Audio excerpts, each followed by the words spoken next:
belt tied around me, heart within.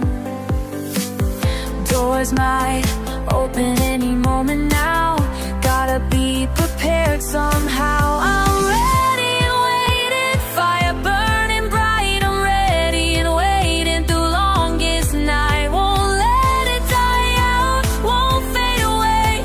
Ready and waiting for that day. Burning, burning, never gonna stop. Burning, burning, till the moment comes.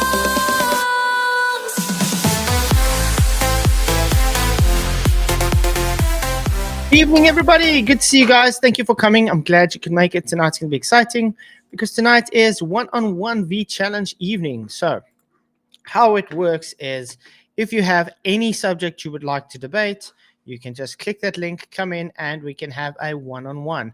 Obviously, if there is anybody on the panel, it is also fine. You can choose who you would like to debate, but it will always be 1v1. The rest will just keep quiet.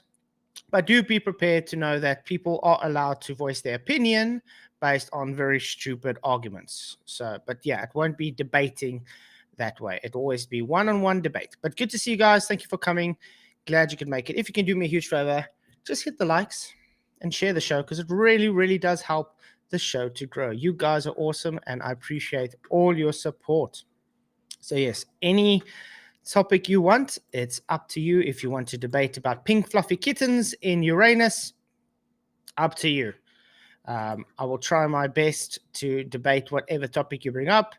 Obviously, there are going to be topics that I do not have knowledge on, but I will try my best.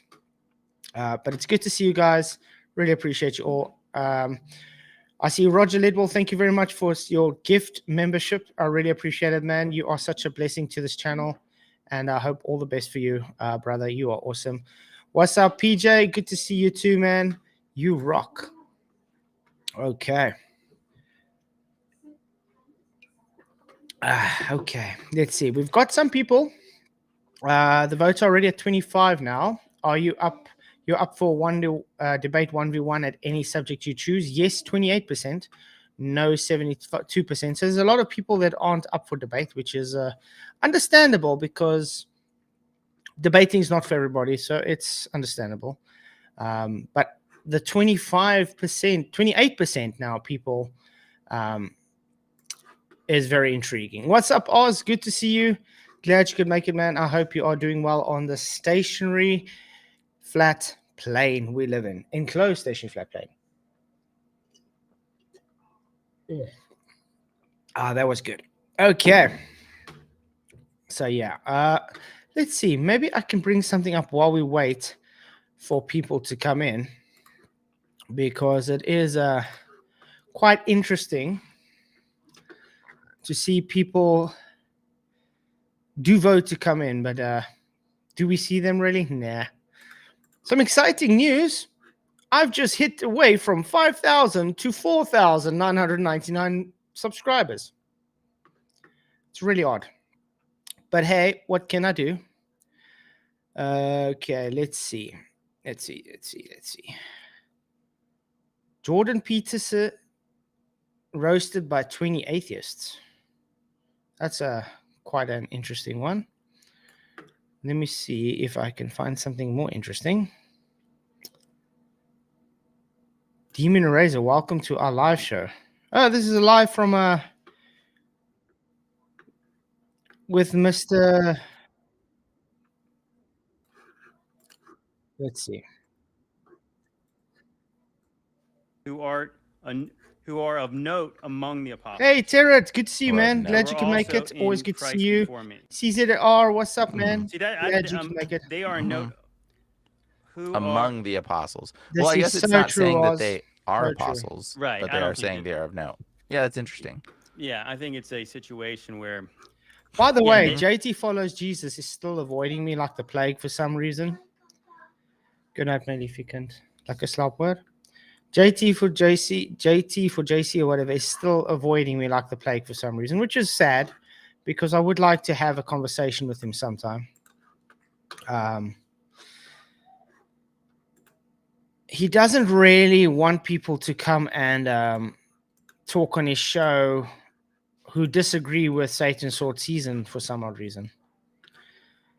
To me, that's not really the right thing to do. I did ask Josh to maybe contact him and ask if we want to go and discuss on his channel. Josh did hit him up, but doesn't seem like he's really keen on biting to talk to me, even on Josh's channel. I'm not going to say anything other than you guys make up your minds why that is. But I do know, guys, I am busy working on a big presentation against Satan's Short Season, which I am planning to go and present on channels. So it's going to be quite in-depth, and I'm looking forward to doing that. So do stay tuned for that. What's up, Derek? How's it going, man? Oh, sorry, I couldn't click my unmute button there for a second. Yeah, hey Keith, hope you're doing well, brother. Yeah. Always Yeah, good, I'm doing man. well too. And I voted no for the debate. I'm not interested in debating you about anything. Yeah, but I mean, it's like I said, it's not for everybody as well. And I mean, what are we really going to debate against? We practically have the same views on most things. I know. So, I mean, what are we going to debate? You can't have a favorite color that's different to mine. And yeah, I'm not interested at like straining at a gnat, so to speak. Yeah, I would like to overlook such things if possible. Oz, do you ever do a proper debate with moderator? Yes, I've done a lot in the past. I will be premiering some of my old debates on the channel in future as well for you guys. I actually enjoy debates, believe it or not. Lately, I've stepped away from doing like debates on modern day debates and things because they have been shown to be kind of biased, and they are kind of they don't really want to say they want to play neutral, but they're not really neutral. They are against flat earth, especially Christian flat earthers.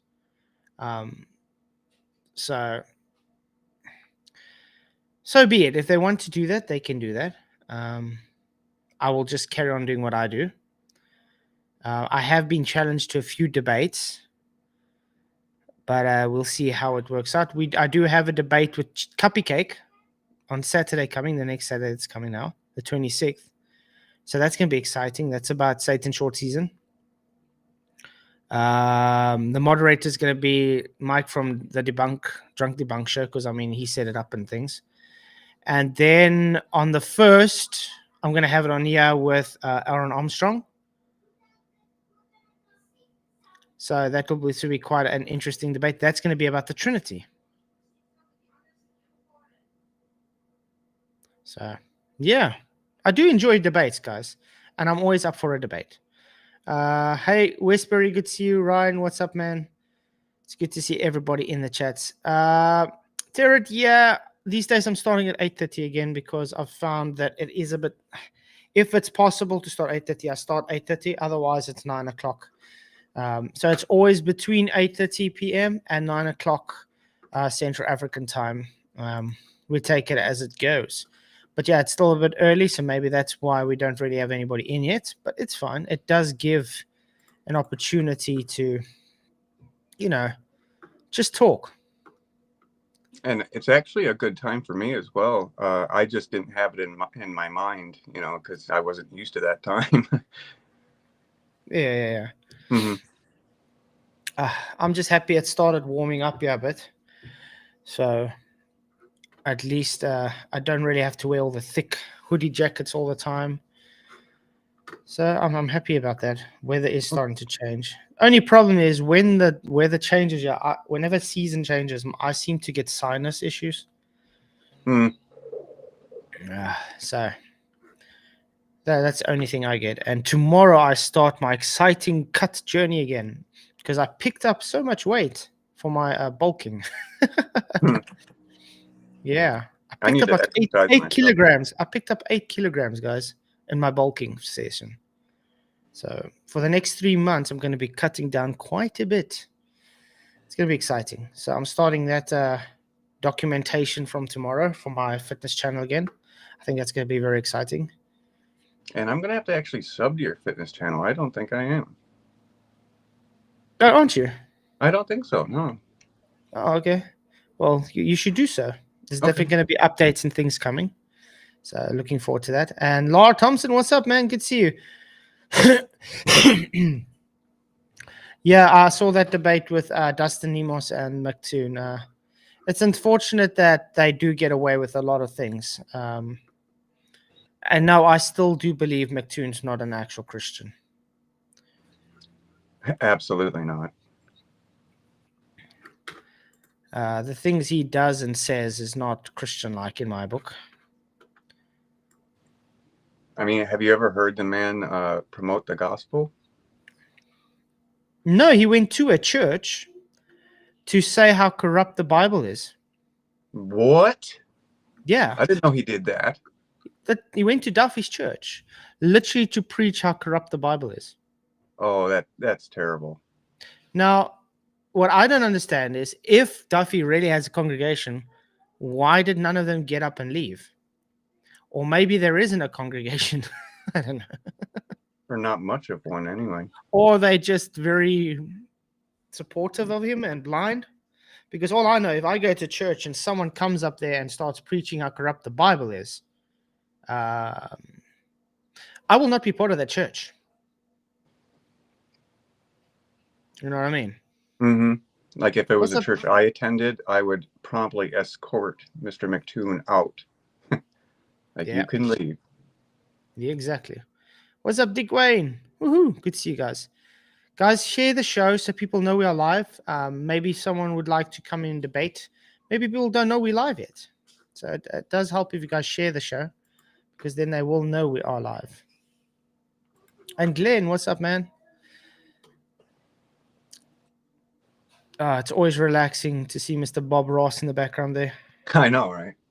I had to download a different app, though. It's like, I forget what is it, like a Roku thing I'm using or whatever. But no, they keep switching the apps on me with the Bob Ross stuff, so I have to keep downloading new ones. But as long as I get to keep streaming them, I mean, I'll keep doing it. Yeah. Mm-hmm.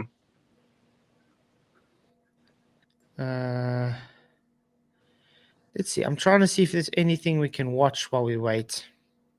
Something that's going to be catchy, you know what I mean? Something exciting.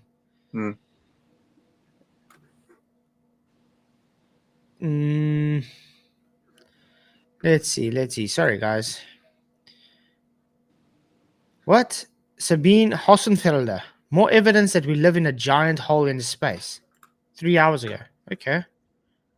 That sounds exciting. I think we can do that.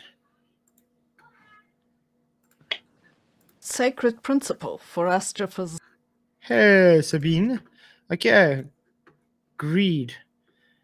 Hello, Greed. How's it going? Hope you're doing well. Everything fine. Why do you have a... That's because I have the OBS cam. Oh, Yeah, I no, don't it have sounded like you had an AI voice. That's how it sounded, so, but it's good to see you. Are you a Glober? let's say that I don't agree with flat Earth, but I'm not necessarily a Glober. I'm a skeptic of both sides. Okay, well, it's good to have you in. Really appreciate you Perfect. coming in. Yeah, we can debate whatever you want. We can start with thermodynamics, maybe gravity, whatever. It's up to you. You're the guest. So, but like I said, it's I appreciate you coming in, and we can try to keep this as respectful as possible and respect each other. Agreed? Yeah. Cool. So I got more coffee. I'll be back. we can start with I think I saw a video of you talking about the second law, right? Oh, sorry. With this, I think I saw a video of you like 2 days ago in which you talked about the second law of thermodynamics second law of thermodynamics. and Yes, it being entropy. violated by a non-closed system with gas. Yes. Yeah. Okay. Space. So can you please summarize the argument to me, because I remember some of your points, but I couldn't make anything clear about it. Okay, so yeah, what I would say is if you base on the law of entropy, which is the second law of thermodynamics, if Earth is classified as an open system adjacent to a separate low pressure system like the vacuums of space, entropy will increase and the gas you breathe will spontaneously um, increase into the surrounding system, and therefore we wouldn't be able to breathe. So yes, it violates natural law. What's up, PJ? Okay, and you say it because to maximize entropy, the gas would have to expand to that free space, correct? Yes, because it seeks entropy. Well, you're assuming an ideal gas, I suppose. No. Because if you don't assume an ideal gas, you have to account for other forces. Yes, we do have other forces because we live in a dynamic system. I think you agree that we have temperature changes, we do have some volume changes, and we do, just practically have pressure changes because of these behaviors of gas. Yeah, but there are multiple forces that can stop a gas from moving from a low pressure system to a higher pressure system. For example, intermolecular forces, if you have intermolecular forces that are bigger than the pressure gradient that you have between two containers, for example, that are separated by a membrane that is permeable to one component, for example, you can have two different pressures in those different containers, and they don't equalize because of those intermolecular forces. There are many examples that I can give you in which you have, for example, two containers, one next to the other, and they're separated by something. And when they reach equilibrium, there isn't the same pressure in the two containers. Okay, I have a so case right here that I can give you as an example, an exercise of thermodynamics that I did from a thermodynamics book. that'll be great. Yeah, if you can present that, that'll be great. But I want to ask, what's that membrane that separates the two systems? Let's say that we have two systems and we have a membrane, and we have in both systems two different components. Let's say N1 and N2, and there are different amount of moles in each container. Okay, and let's say that originally we have a piston or something that was blocking the components from one system from going to the other system, and I removed that restriction, and then the two systems start equalizing. Well, when they reach equilibrium, we can see that the pressures at both containers are different. So you can reach equilibrium with two different pressures, and all of this is using ideal gases. So even if with ideal gases, you can do this. You're talking about what's that? I'm trying to think what the name is, where the demon principle, where he separates and sorts out the gases. No, not really. If I can, let me see, because I remember I had the exercise right here. I'm going to tell you basically what the exercise was about, but let me check. Oh, awesome. So, So are you and I can give studying? you the exercise from the book if you want. Awesome. Also. Yeah, we can do that. Are you studying thermodynamics at the moment? Yeah, I'm reading some books. It's a very interesting topic. So, Awesome. So you do understand the difference in thermodynamic systems. yeah, obviously, that's like the Cool. first thing that you see in every book. So when you say Earth is an open system, you would understand what that would entail. It's it has no boundaries though, correct? Yeah, but I know what you're going with this, that the gas should expand. That depends on the second law that says that entropy is always maximized. And the form in which it is usually enunciated is that the differential of S is equal to zero at equilibrium. Like you have a maximum of a certain function, the function S, for example, that is the condition for a maximum means that the first derivative of the function is equal to zero, for example, right? And that happens with the function of entropy. Systems always tend to go to the state that in relation to all other states has the maximum entropy. That's the second principle, if I'm not mistaken. And the maximization of entropy depends on what state in particular maximizes entropy. And when you have an open system, for example, and you have a gas that is not ideal, and there are intermolecular attraction, electromagnetic forces, and let's say we are in a hypothetical case in which we haven't proved gravity yet, but let's say there is gravity, then the state of maximum equilibrium will be in accordance to the Boltzmann distribution, which means that you won't have the an equalized pressure everywhere. Like I Yes, can I explain agree. it further, I but agree. The it's very hard Boltzmann's, to explain. yes, I agree. The Boltzmann's constant shows that we don't have No, gravity the distribution, not the constant. The Boltzmann constant is a different thing. The Boltzmann because the distribution is Bolt the distribution of energies in with a system. thermodynamics, yes. But that's what I'm saying. That's why we have the pressure gradients, because that's why when you work with the atmosphere, you have to use PV-nRT. You have to use the ideal gas law. Not Correct? really. We usually don't use gas laws because the gas laws are very restrictive, okay? When you consider an ideal gas, you're ignoring any and every form of intermolecular attractions. You're considering that each molecule of gas has no volume, that there are no the molecules that have multiple atoms, that they don't have a spin, for example, that is a particular characteristic of some atoms and molecules. It's a very restrictive model. We usually use the van der Waals model for gases, which adds the intermolecular attractions, but even then, that model is very restrictive. Mm-hmm. But So that's why I'm saying, just so that we don't derail the topic at hand, that if you consider a real gas, and let's say gravity exists, we can prove it that, but that would be a different debate. You would need, you would have a state of equilibrium that doesn't equal the state in which all the pressures are equalized. And that's Dalton's why I law. wrote the other example. Yeah, with Dalton's law. But I just want to correct you quickly. The atmosphere, you do use the atmosphere derived off of ideal gas law. Would you think Penn State University is a good citation? I think that it's very simplified because for barometric pressure, for example, you can use gas laws like ideal gases, but we all know that the atmosphere doesn't behave like an ideal gas. If it did I behave like an ideal gas, you wouldn't have any distribution of anything, because ideal gases have the same velocity everywhere of each particle. Like for ideal gases, you consider that the median velocity of the particles is the same as the velocity of each particle, which doesn't happen with gases. Every particle has a different velocity. It's a chaotic system.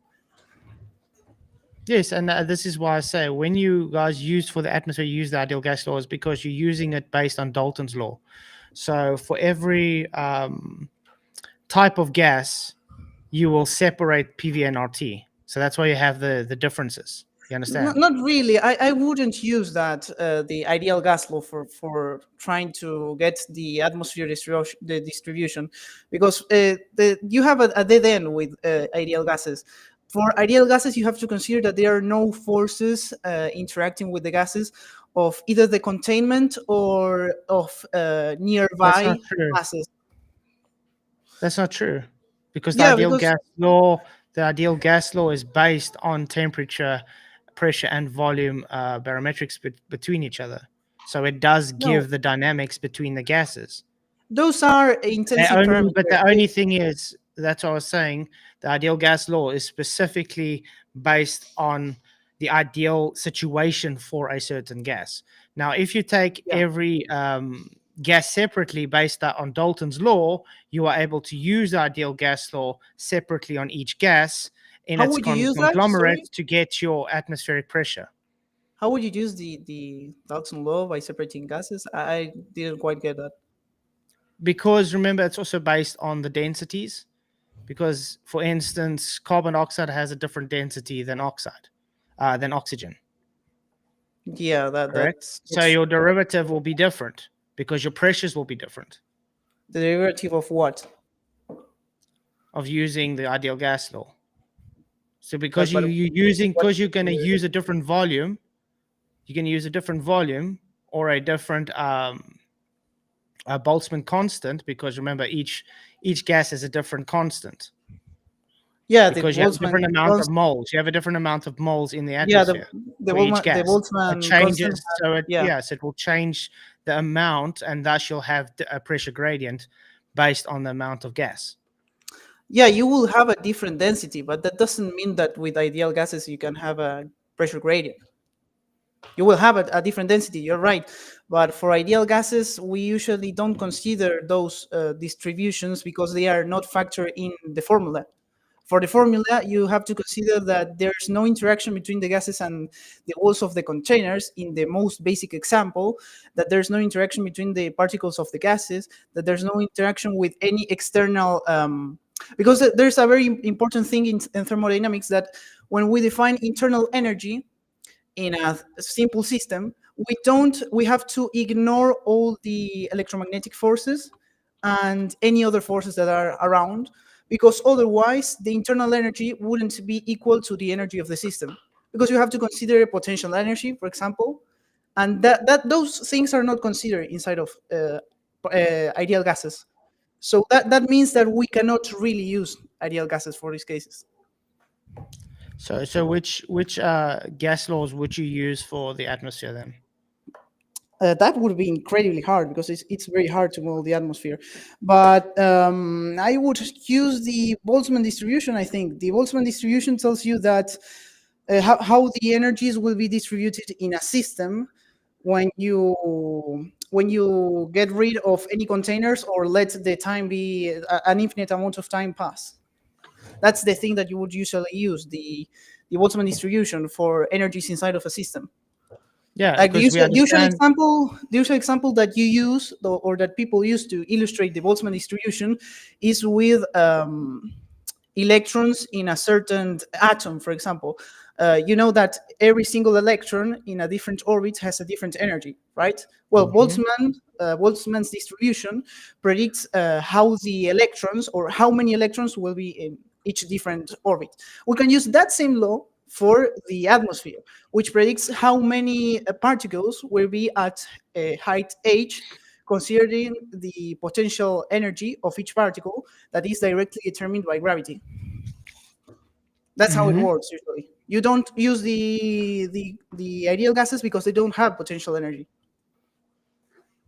Yeah, but that no, but your atmosphere is based on Bernoulli's principle What and do you mean? Boyle's law.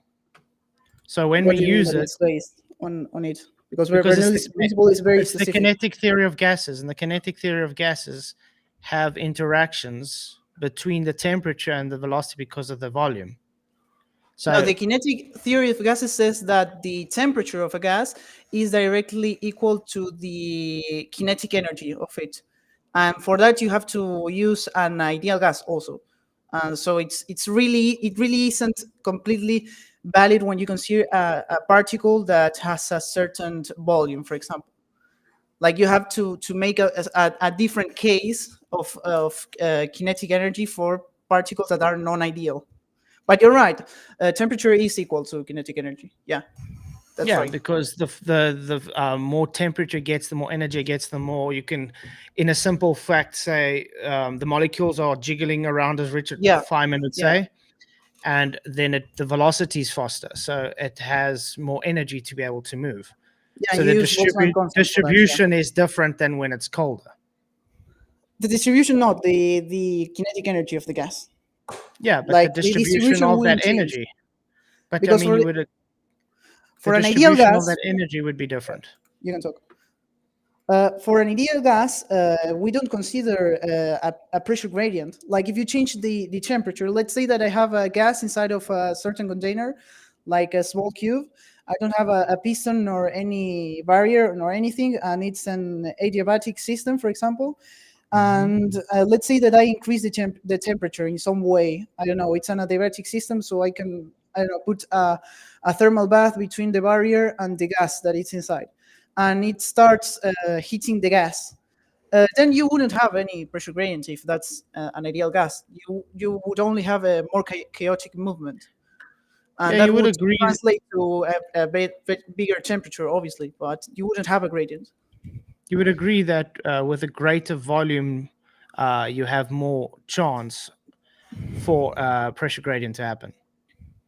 Not really. With an Because ideal it's gas, you would inversely have proportional. Because it's inversely proportional. If you're increasing the volume, you're decreasing the kinetic energy of the gas, which causes the density to increase. So the velocity slows down, and therefore you are changing the dynamics of the gas. Are So you you can have sure a that pressure gradient. the kinetic energy slows or gets Yes, yes, it lower when slows. you increase the volume? Because Yes, nothing is it's changing the inversely velocity of the proportional. particle. It's inversely proportional to one another. Well, let's think about a system, and we have a lot Mhm. of particles moving around. And let's say that I expand the system, like we have a bigger volume now. Did the gas particles start moving slower? Sorry, say again. Let's say I have a system, right? And I have a Mhm. piston, and I expand the system. And I don't change the number of moles that are inside of the system. And well, obviously the particles start expanding everywhere. Do the particles lose velocity, which is the kinetic energy, in that process of expansion? Are you expanding the container volume, or are you just No, no, leaving the no. gases? I'm explaining something very simple, that expanding a gas and losing temperature doesn't necessarily imply that you lose kinetic energy, because the kinetic energy of each particle, we agree that is the same. The velocity of each particle hasn't No, decreased when I'm. you expand the What I container. was talking about the volume change of the container. Yeah, So yeah. that's what. Yeah, yeah, yeah. When you're taking the a set container and you're saying you're not changing the volume, and the gases are just moving, obviously the energy is going to be distributed by hitting the container wall into the surrounding system. So you mean that you will have a set of particles that have a different temperature from the other set of particles?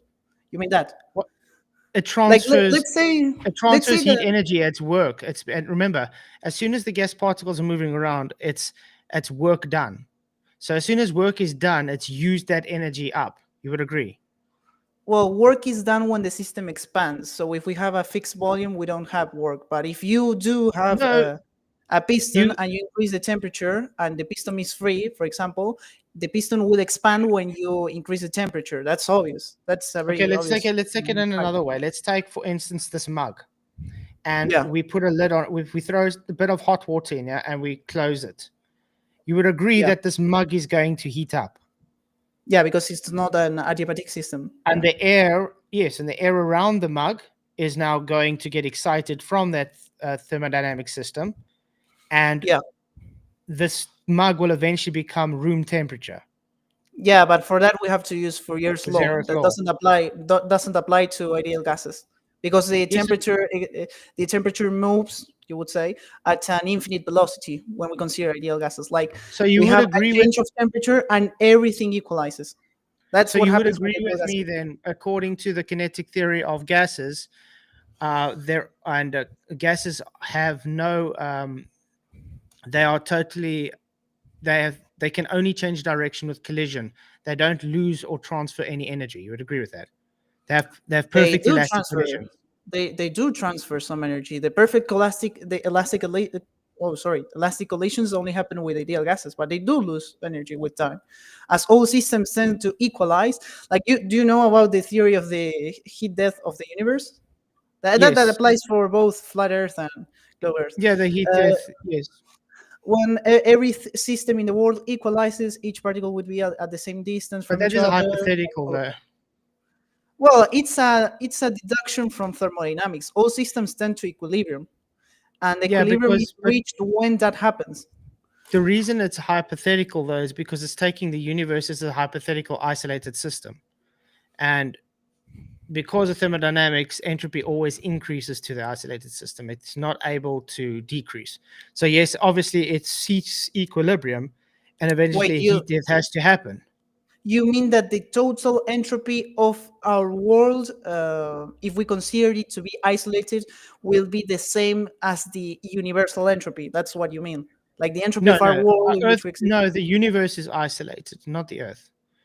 Okay, but you don't really need that for the heat death to happen. But that's a completely separate topic. Let's go to the main one.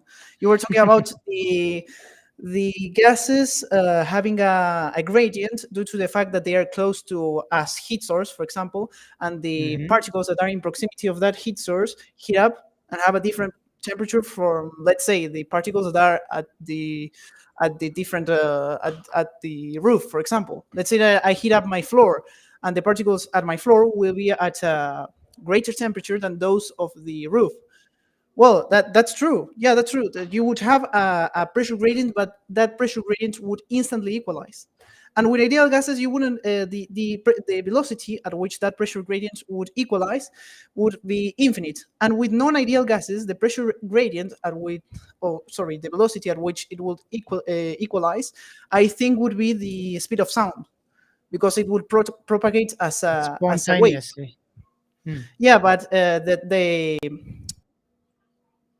the equilibrium at the moment where you reach equilibrium, which is something that would happen, that pressure gradient would get completely ruined. But It that's would the have an problem. equal distribution. There is no such thing as equilibrium. Nothing really reaches equilibrium. You can get a relative equilibrium. For instance, when you have a gas canister that is filled with some butane, it's in its relative equilibrium state as it is, but it doesn't put it. Well, you have to define equilibrium for that. When you define equilibrium, you consider all the different states with the same restricting conditions.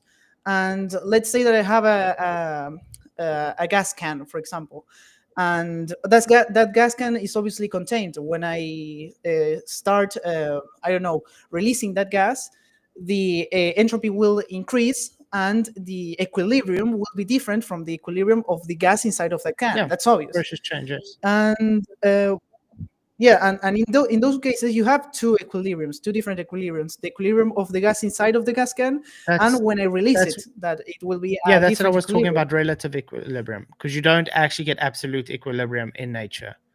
Entropy is always going to seek absolute equilibrium, but it's never going to get there.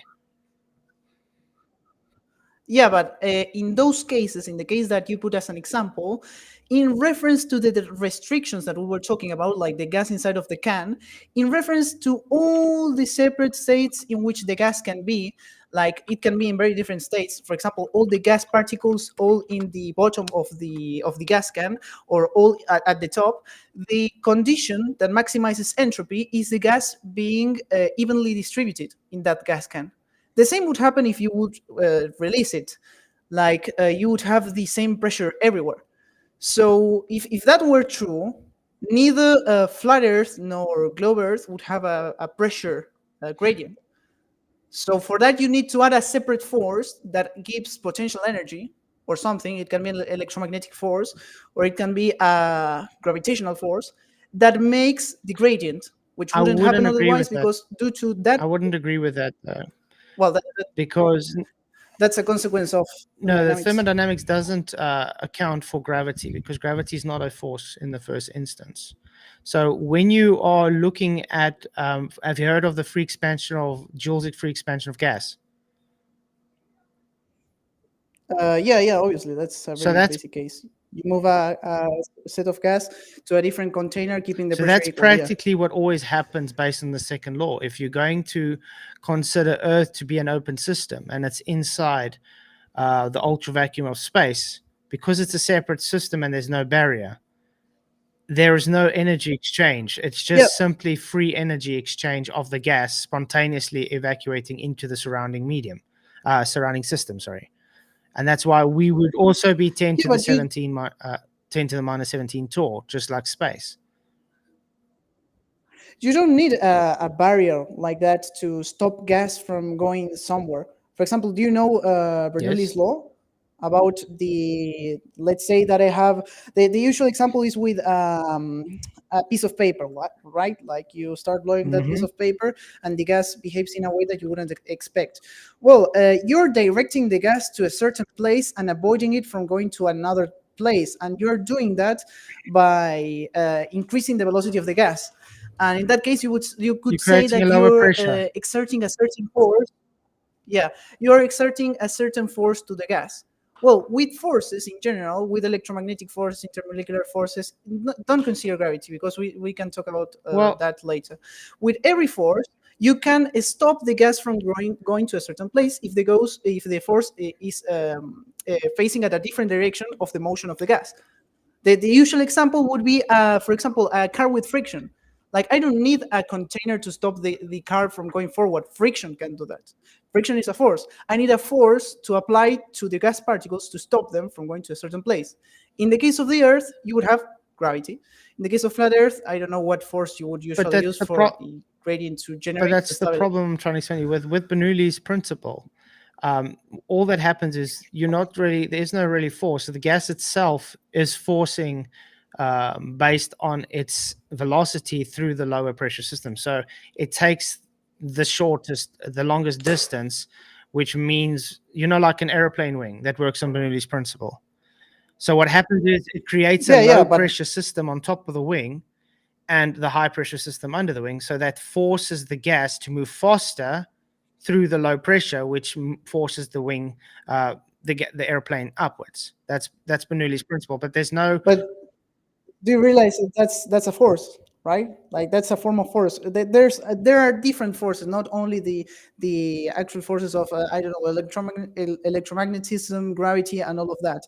Like, when you have a different gradient of like, you know about there's a third intensive property of systems. Like, you have temperature, you have pressure, and you also have the how was it called? It's usually denoted with the parameter mu, which is a Greek letter, but it's related to the moles. Yeah, And it's K. when you have when you have a different density of moles, that can generate a force, and that force can make precisely the example that I put at the start of the debate, two different moles and a membrane that is only permeable to one of those type of moles, and that generates a gradient of pressures between the two systems that wouldn't arise otherwise. I don't know if you get what I mean. Like, that system, that gradient can be generated by a force. That's what I mean. And that force, in the case of Earth, would be gravity. What would you say the force is when it comes to the Bernoulli's principle? What force is acting upon the gas? For that gas, you would usually have the contact force. Like, if you have a plane and the plane is moving, it's obviously interacting with the gas around, and that's generating a chaotic system, for example. And when you use aerodynamics, you try to minimize that chaotic system to get advantage of that Bernoulli's law. But everything happens, the Bernoulli's law happened because of the interaction between the plane and the gas particles. And that's a force, a contact force in this case. Yeah, I agree. It's the contact force because it's based on the transforming and the transfer of the gas from the plane itself flying. That's why the plane still has to use gas to be able to move. It still has to use fuel. So it's just transforming and transferring that energy into the surrounding gas, which gives the force for the Bernoulli's principle to happen. I agree. But do you agree that force is stopping the gas particles from going to a certain place, and instead is redirecting them so that the aerodynamics of the plane can be maximized? You agree with that? Yeah. That the force is making the gas go somewhere and not other place? It's directing them, but it's not stopping. It's not stopping the actual movement of the gases, because you would agree that gas can only change direction with obviously a force directed at it, or with a collision. With a collision, with a force, you can change the direction of a gas particle with many different things. In this case, we're changing the direction of the particle of the movement with an interaction with the plane. But usually, in the case of the globe Earth, you would use the gravitational force that makes the particles do a different trajectory, because the higher they go, the more time they spend being affected by gravity, and then their velocity goes to zero when they reach a certain point, and they fall, and that's usually what happens. And with different velocity of gases reach different heights.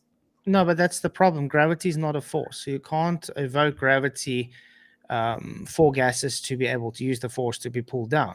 Well, that's also negating the fact that the kinetic energy of a gas, if you just want gravity to be there, won't stop it from moving down, because it's never ever demonstrated that gas can stop moving on its own and just move in the opposite direction.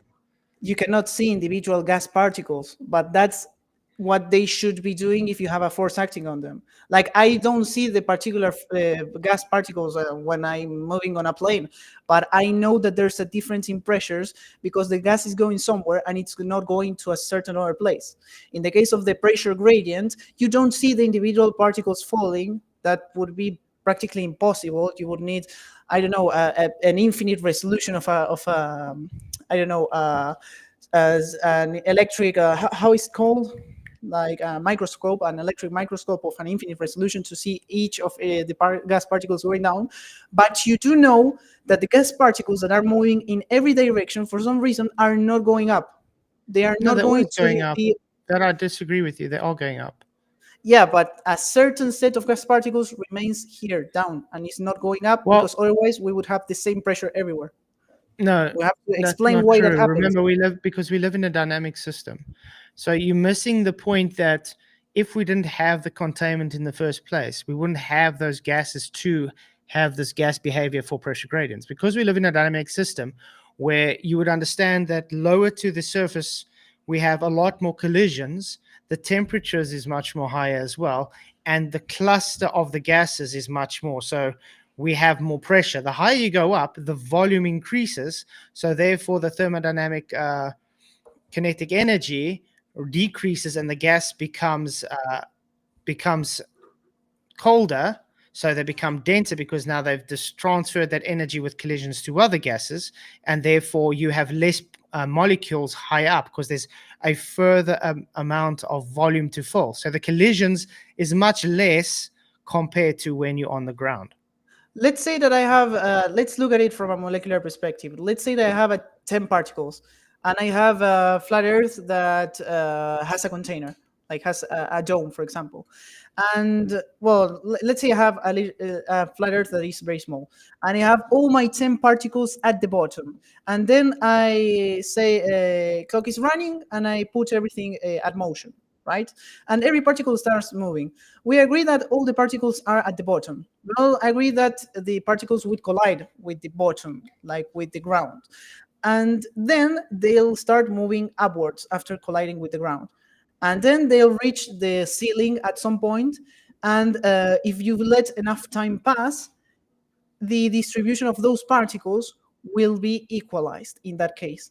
In the case of many different particles, and you have an infinitely large flat Earth, why wouldn't that happen? What would stop the gas particles from hitting the ground, going upwards, and filling everything with the same pressure? Because of the dynamics I just explained. Let's, for instance, take a mountain. You have to understand when the gas is on the ground, it is getting heated up, for instance, let's say by the sun, okay, on the Yes. ground, because it distributes the energy. So those gases are bouncing around like crazy all over, and then hot air rises. So as that hot air is rising, it's cooling down, and therefore it's becoming denser and it's losing momentum, and it's having less collisions, and therefore it's being spread out more. And that's why when you see on a mountain, the air gets thinner because it gets colder. So as Wait, that less and less molecules are getting up, there's less and less energy to compete with it, and there's more space and surrounding air volume to fill. You have the pressure gradient, and therefore we see that cycle happen again. Because if you look on one side of the mountain and you climb up and you go to the other side, it gets high and it gets low and it gets high and low again because it's following that cycle. Now, like I'm saying, the only reason we don't have the equilibrium of that system is because it's dynamic. You have to take into consideration the size of the container we live in and the behaviors that these gases have to go through in our surrounding environment. So it cannot sit at equilibrium because it seeks equilibrium. It doesn't mean it ever gets to equilibrium. The problem you guys have is you negate altogether that according to the second law, you require that containment to have the gas pressure present. And you don't have that container to make your point for gas pressure gradient, because then it will literally go against the Joule's free expansion of gas into the surrounding system. I don't think that Joule's expansion of gas requires expanding to a nearby system. Joule's expansion of gas works by, the usual example is that you have two systems and you have two pistons and you have all the gas in one of those systems, and in the other system you have no gas, and you have a barrier between those two systems, and you start moving one piston and contracting the other so that it slowly leaves one of the systems and goes to the other one, and that has a particular change. What does that have to do with expansion of gas in the atmosphere? In that case, in the atmosphere, you would have gases moving everywhere. You wouldn't have that system in which you are moving gases from one container to another with pistons, for example. That is the usual example that we use. Let's, for instance, take a Coke can, a soda can. You understand, because it's higher than the surrounding pressure. When you open it, the carbon dioxide just spontaneously rushes into the surrounding system. Yeah. Okay. Yeah, I agree. That's exactly what would happen if Earth was open in Yeah, but the space that's vacuum. not. Remember, space is supposed to be 10 to the minus 17 torr. So there is hardly any gas there at all. It's literally just availability, and it's literally directed at, with Earth being an open system with a higher pressure, which is 14.7 psi on the ground, directly adjacent to that. There should be no reason why we have any gas at all on the ground, because eventually, actually spontaneously, the gas which comes from the ground area should rush up with no way to stop it from rushing into the surrounding system. And you said that doesn't happen in flat Earth because of it being a dynamic system. What does being a dynamic system mean? Because, for example, you use the example of collisions happening near a mountain or near the ground that makes the gas be more together, and the temperature being like bigger at that zone, I would say. But then you have a difference in temperatures. Like you said, the gas starts rising, and starts filling the volume that is up, and eventually every single one of the particles that are at the ground do that, and at some point or another, doesn't matter if it takes a million years, the pressures would equalize, even in that example that you put. What would make the That's cycle not impossible. repeat until it equalizes? And it's impossible to equalize in that. The volume is too great for the amount of moles we have on Earth.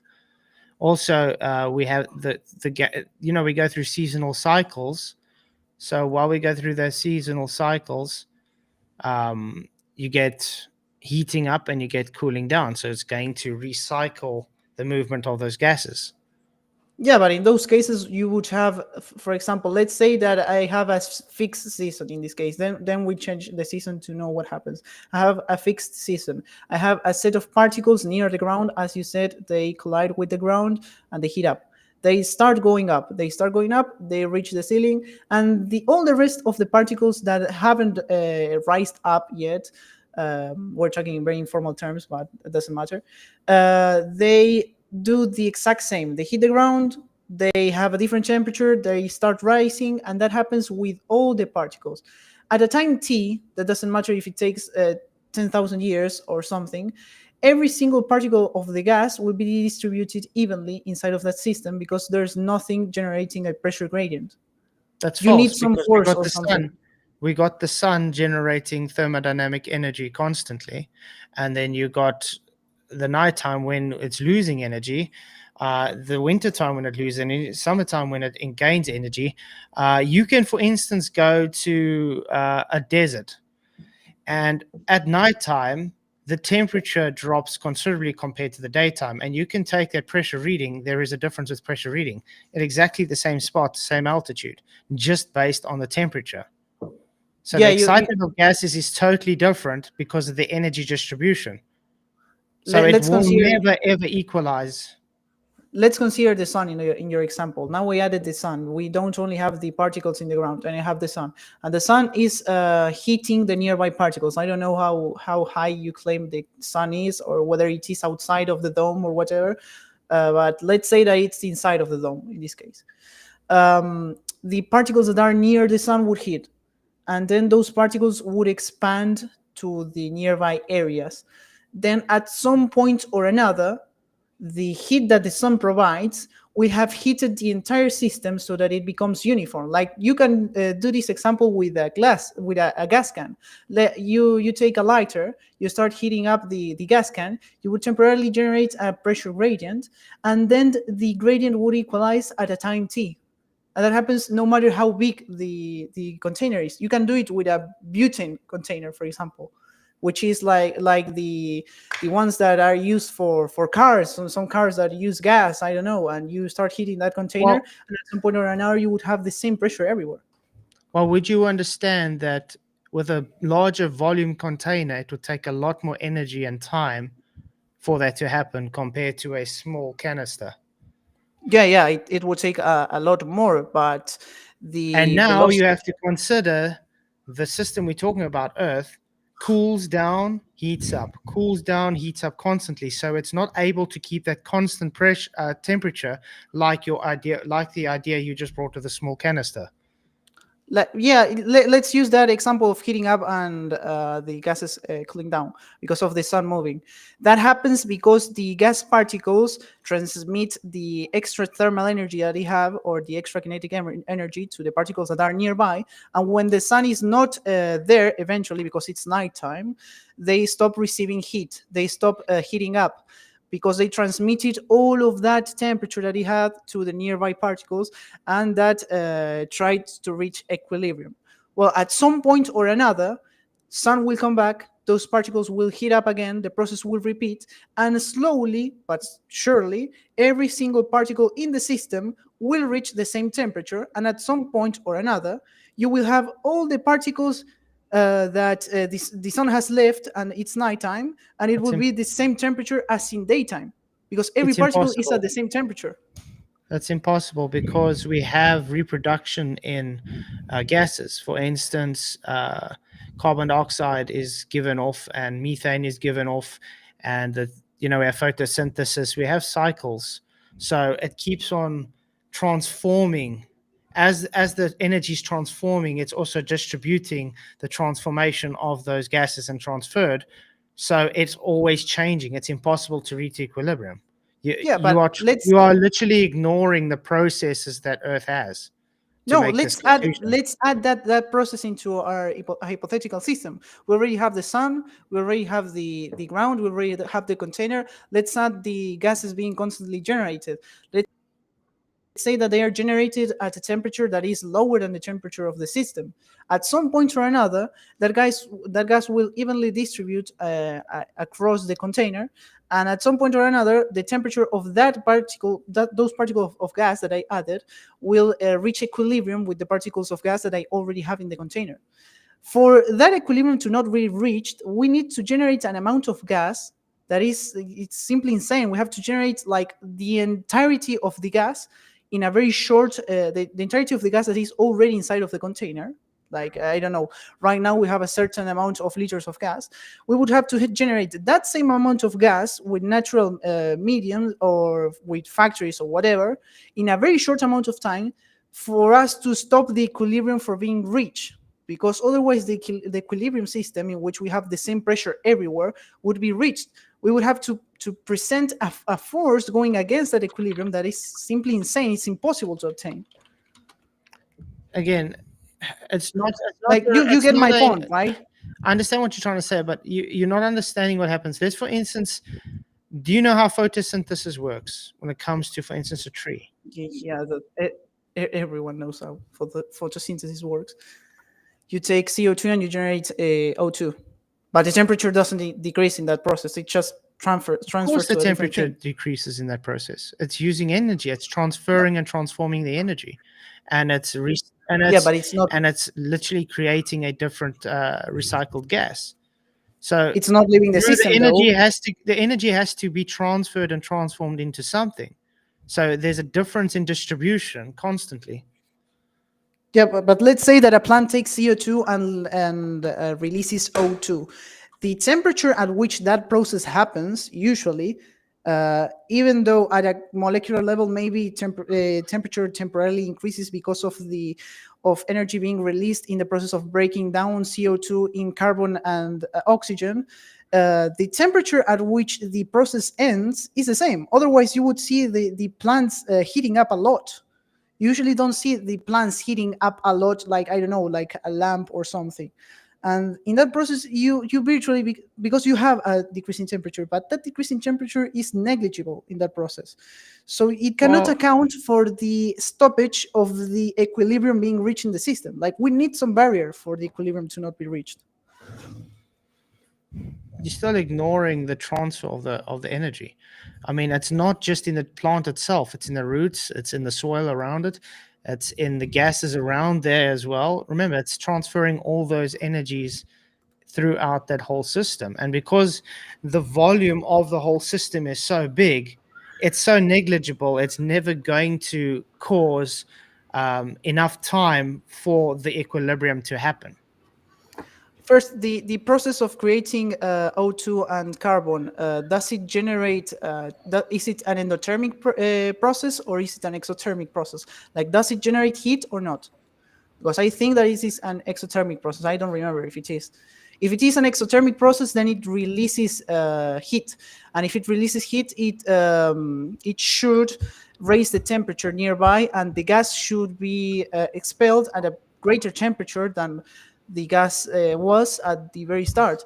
But that wouldn't aid a lot in the process of the atmosphere not equalizing.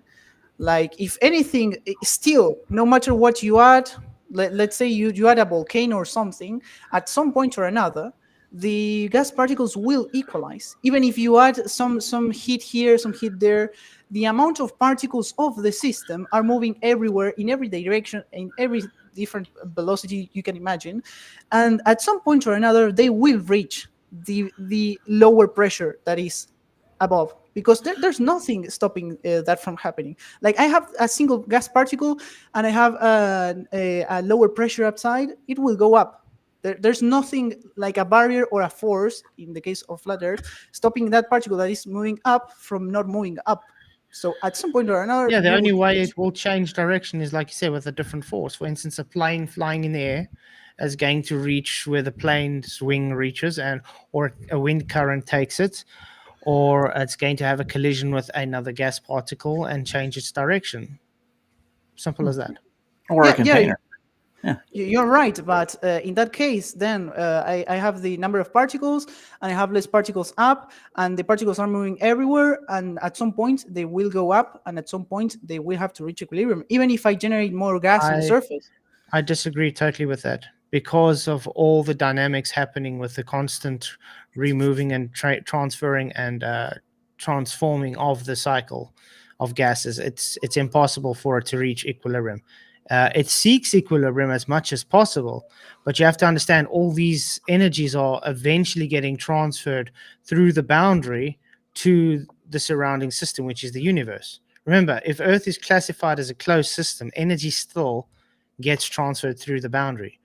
So it's impossible for it to reach equilibrium if that energy is totally being going into the surrounding system. And because we're still getting energy planted in thanks to the sun and so forth, it's going to keep on doing what it does and move in its seeking equilibrium state. But you'll never reach equilibrium, because equilibrium at its absolute equilibrium at itself is also just a hypothetical too. It's based on statistics that say that has to happen apparently eventually, hence why you brought heat death up at the end of the day. Not really. That's second law, that every system reaches equilibrium. Not every equilibrium is static, because all equilibriums are meta equilibriums, in the sense that, for example, when a certain chemical reaction reaches equilibrium, you just have the same velocity at which one side of the chemical reaction is being generated, and the same velocity at which the other side is being generated. That's the concept of metastatic equilibrium, but that's completely irrelevant. In this case, let's consider your case. And I have an example for this case in particular that uses finite processes. Let's say that I have a set of particles. Let's start with a gradient. just so that you know. We start with a gradient inside of a flat Earth with a dome and with a sun and with a moon or something else. And then let's say that still we're not generating anything in the surface. We are going to add that process later.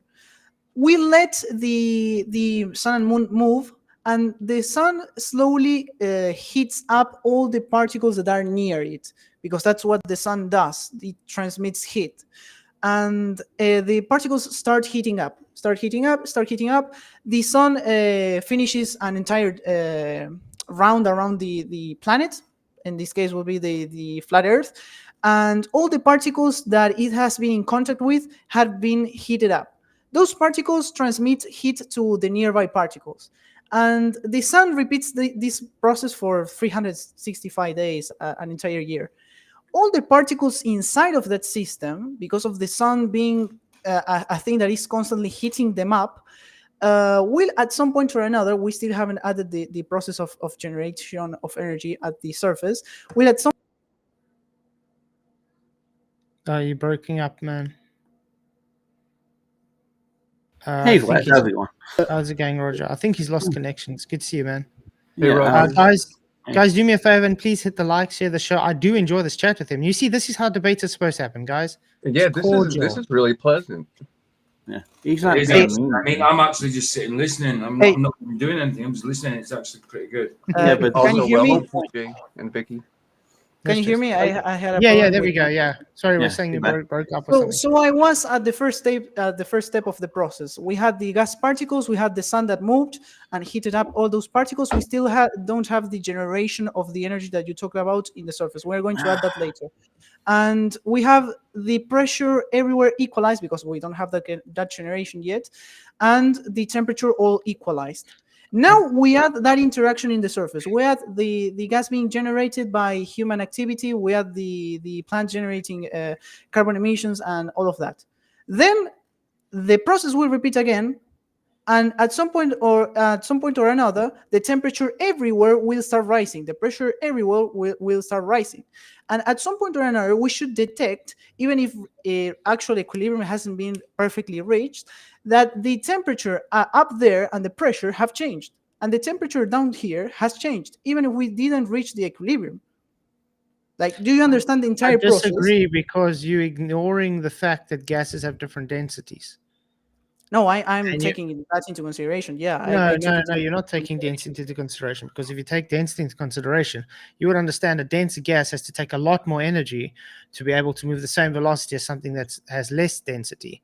So the collisions are going to be less or fewer.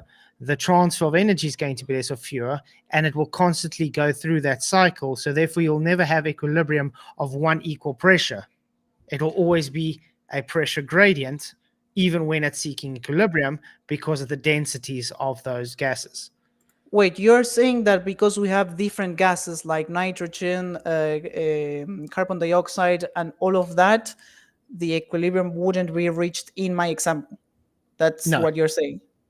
It wouldn't be reached in an equilibrium of one specific pressure throughout the whole container. It would be impossible. Okay, so in the example I put, let's say we add all those gases. We add nitrogen, we add carbon dioxide, and that happens at the very start. We consider that the atmosphere has the same composition as it does in real life, and it has the same gradient as it does in real life. And then we start the clock, and we let the sun move, the sun move, the moon move, and everything starts heating up.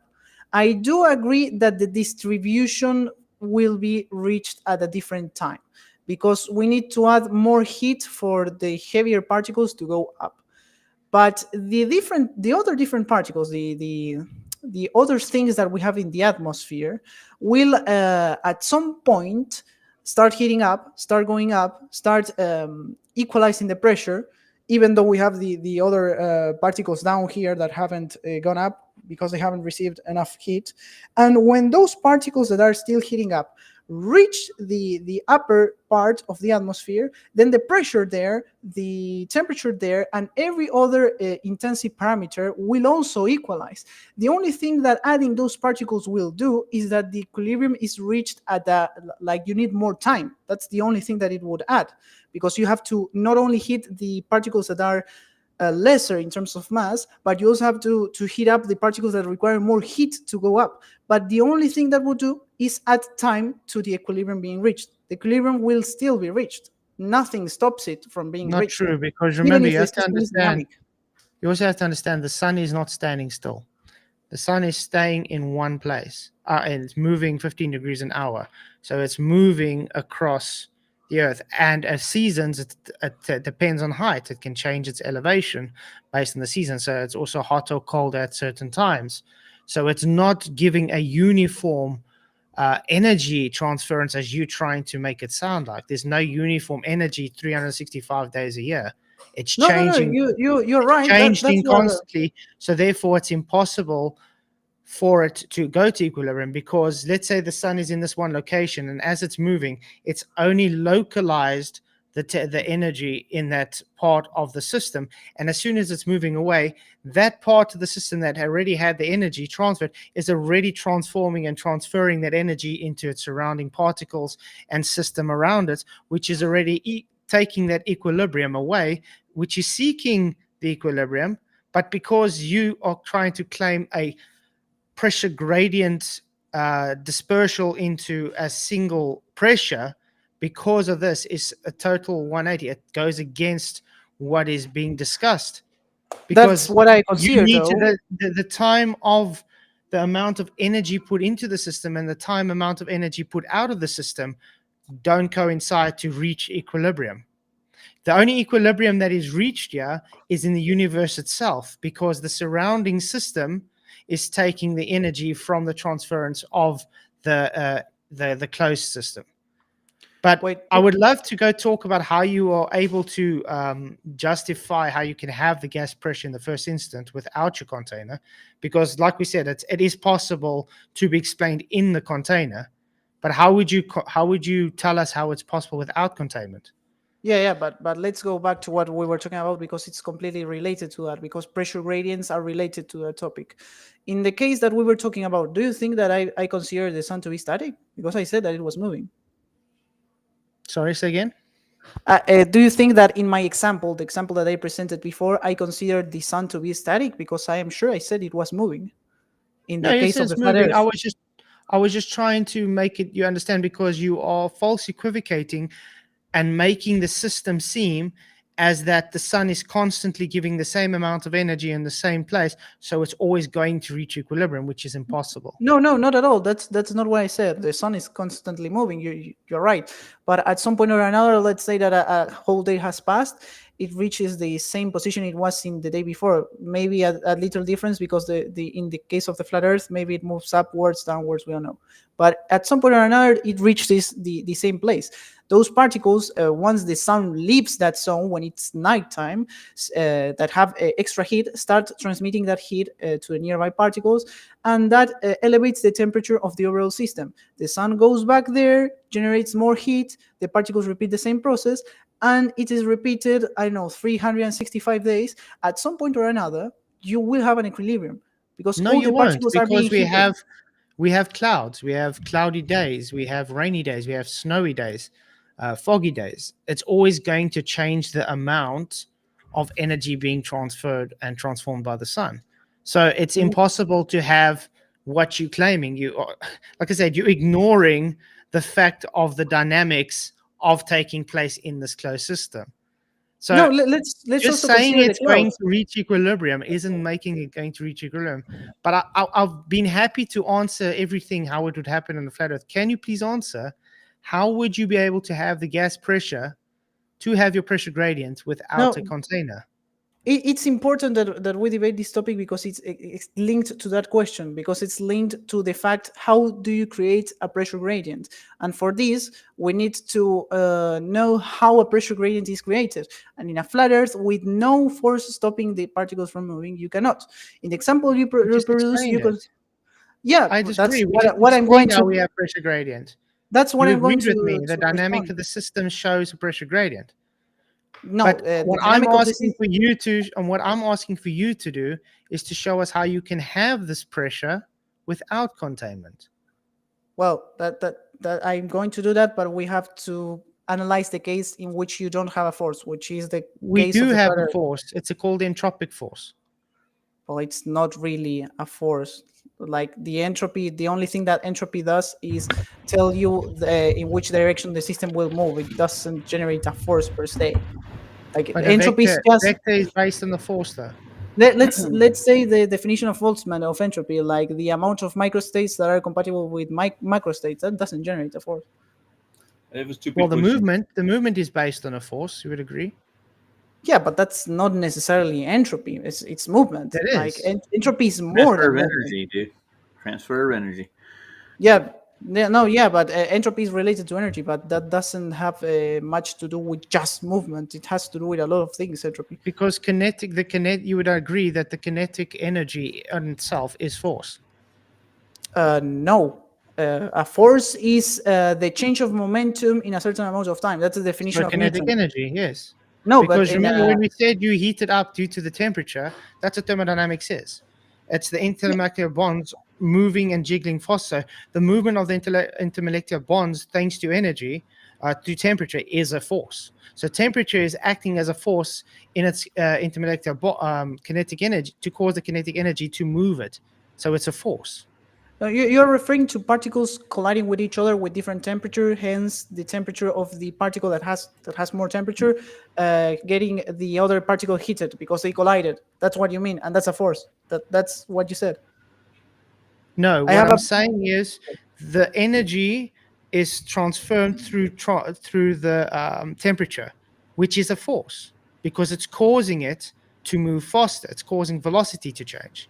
So that means no it's imparting force into the system. It's temperature. transferring energy. It's transferring energy into force. Temperature itself is not a force. You may have a difference in temperature between two particles that are moving at different velocities. The force happens when they collide.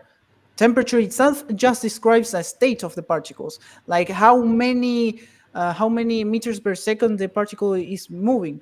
But temperature itself is not a force. A But force happens when two things collide. In this case, does temperature cause the molecules to move faster?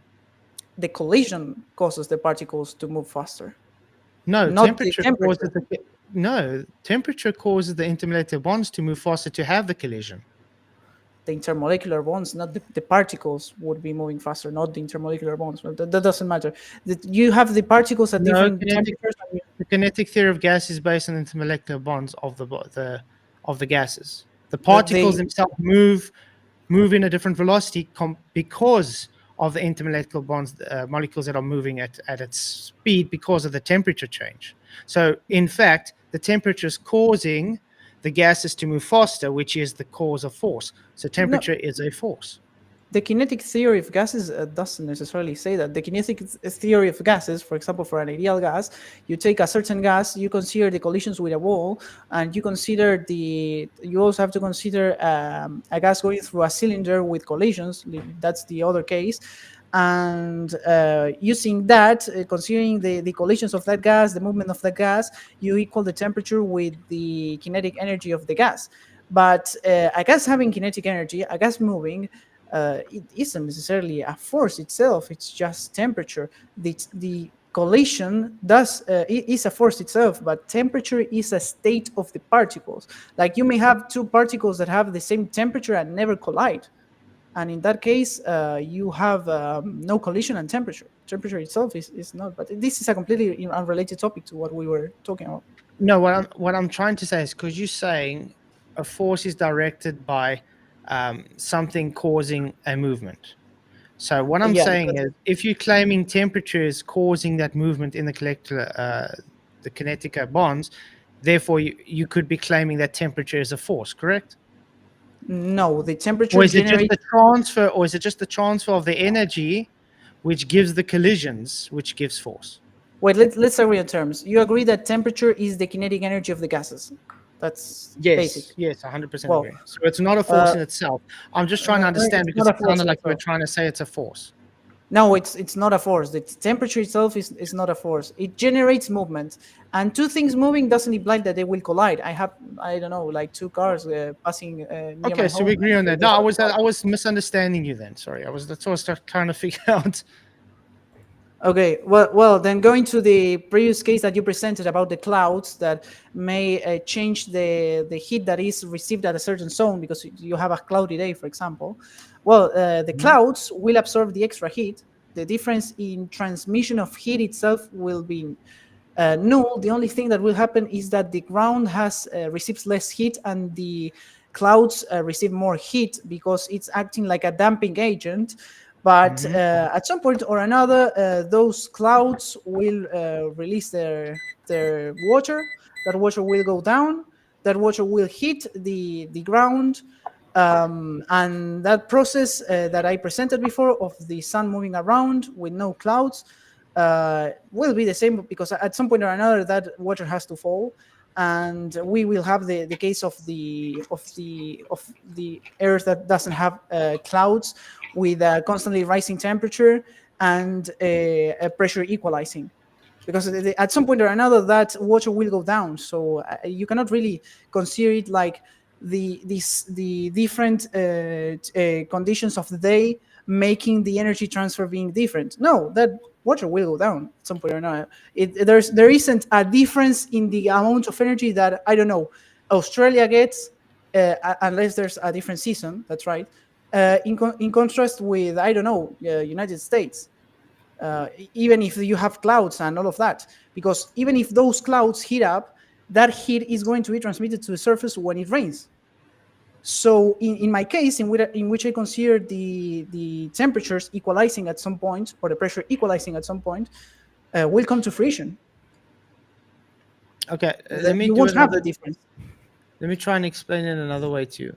Let's, for instance, take a light bulb that generates heat, and for instance, like a chicken coop or something, and you're having it swinging on a arm bar, so it's moving across the room. You'd understand as it's on this side of the room, it's heating up, and as it's moving, it's busy cooling off from the point it's already going, and it's starting to heat up where it's moving. I'd agree with that, just like the sun. Yeah, exactly. Yeah. Okay, so by the time that it has moved away and it's cooled down already, that energy has already transferred into the surrounding system, correct? So it's gone back to its formal state before the light was there. Now the light comes back Not and heats up really. No, again. there's It a goes mistake there. back and recycles the same type of energy. It gives exactly the same. And by the time it gets there, the other side now has cooled down the same, and that energy has now transferred to the surrounding system. So nothing's really changing, does it? But there's a mistake there. Let's say that the light bulb heated up the particles that were at one side when it was in the peak of the pendulum. Let's say that we have pendulum, and we have the pendulum itself reaches the maximum height at 2 points. Because we have 2 points in which the pendulum reaches the maximum height and then it moves to the other side, right? That's what a pendulum does. When the gas particles are heated by the light bulb in one side and the light bulb starts moving, you're right, the gas particles start transmitting that temperature to the nearby particles. But the temperature at which, let's say, that zone will be, once time has passed, will not be the same temperature at which it was before we put the light bulb on. Like, it won't be the same. The equilibrium temperature will have risen. That's what happened. That's false. That's false. You're No, forgetting the transfer of the energy to the surrounding system. I think that's where your error is. You forget the transfer of energy to the surrounding system. As soon as it transfers to the surrounding system, it reaches back. Remember the zeroth law I was talking about? If I had to heat up this cup with a cup of coffee, eventually it will become room temperature. So I can heat it up again and stick it back on the table to reach room temperature again. It's going to keep on doing that because of the zeroth law. Because you're in contact with a temperature reservoir. You know what that is in terms of thermodynamics? It's exactly the same. It's exactly the same with a demonstration I just gave with the chicken coop.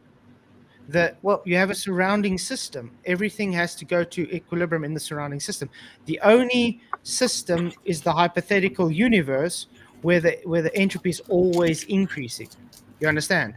Yeah, but you know why there's no difference in terms of the temperature. Like when you put on a stove, for example, the man at the news report doesn't say that the temperature at your city has risen, because the temperature rise because of you putting on a stove would be negligible. Like it won't impact the temperature of your city just putting on a I agree. stove.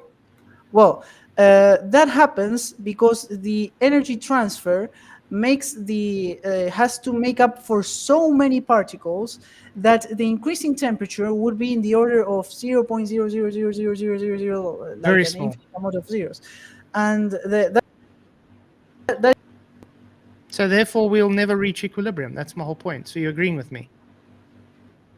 there's there's a small temperature change, but when Okay, we then consider explain why you have places that have never used to get snow and get snow now. well, but that doesn't have to do with us not reaching equilibrium. That has to do with the It does, because the temperature of. temperature is not rising. Because according to your theory you're placing, the Earth's temperature has to carry on rising until it becomes like a pressure cooker, you can say, Yeah, the medium temperature must do that.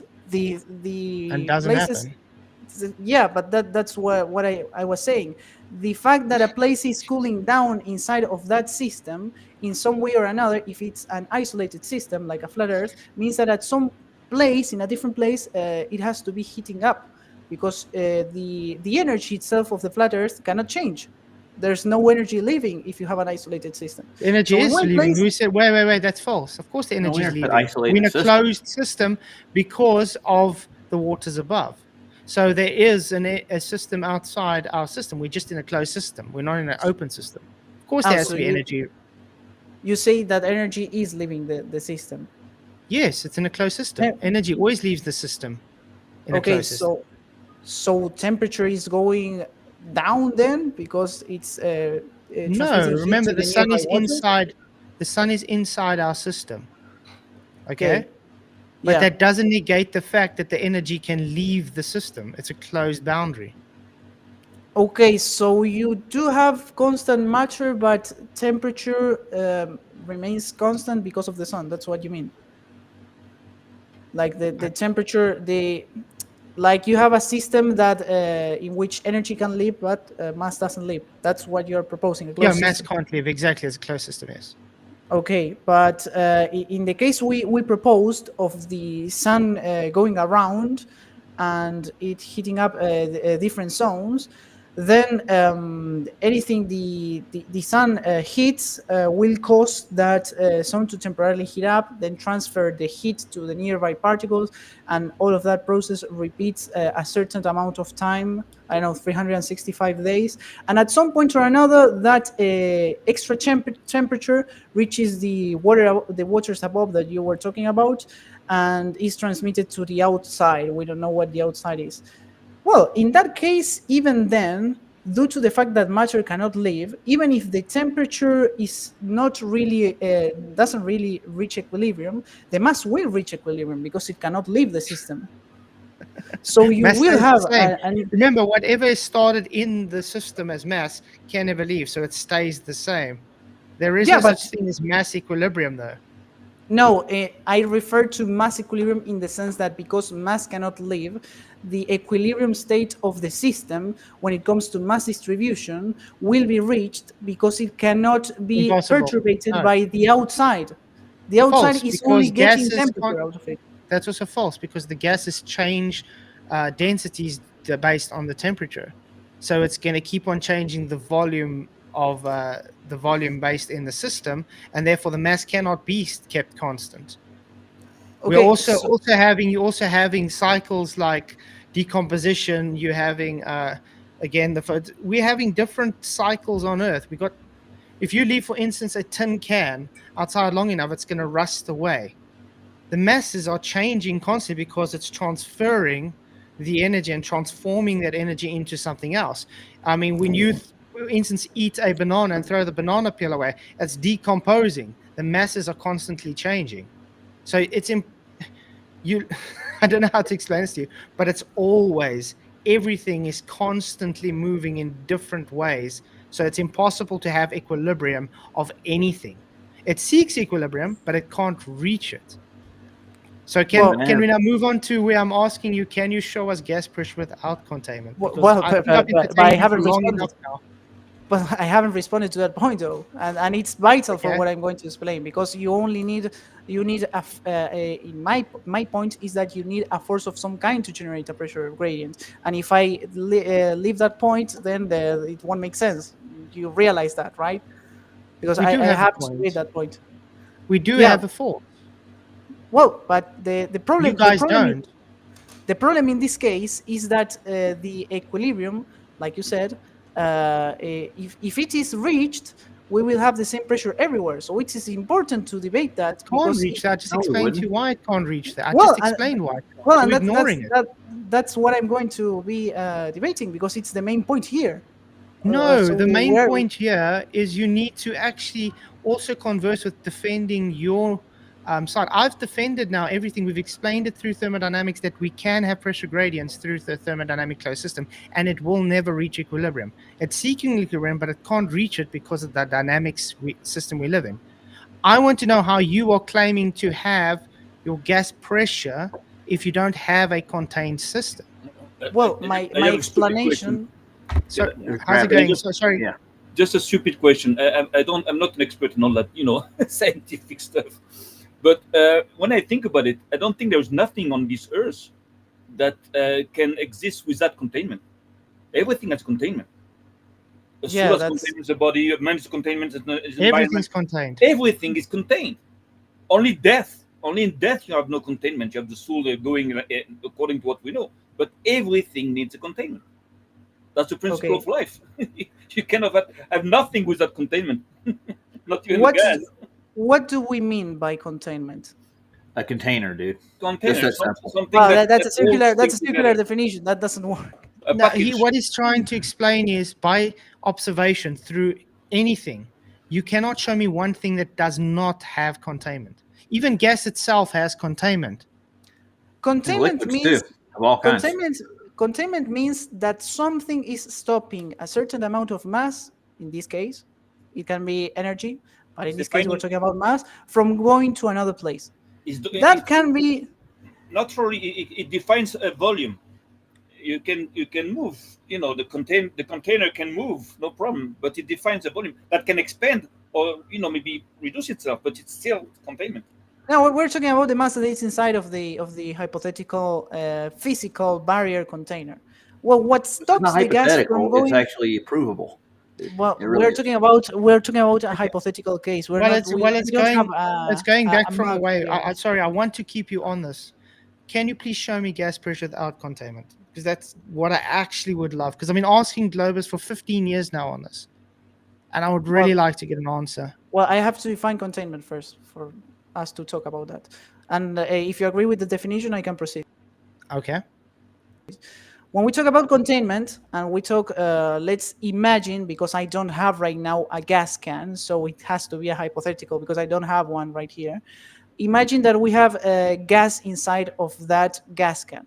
And the gas, for some reason, we don't know, we have to think, we are going to try to deduct this, is not moving outside of the gas can. It's intuitive that it won't leave the gas can as long as it remains closed. But why is it not leaving?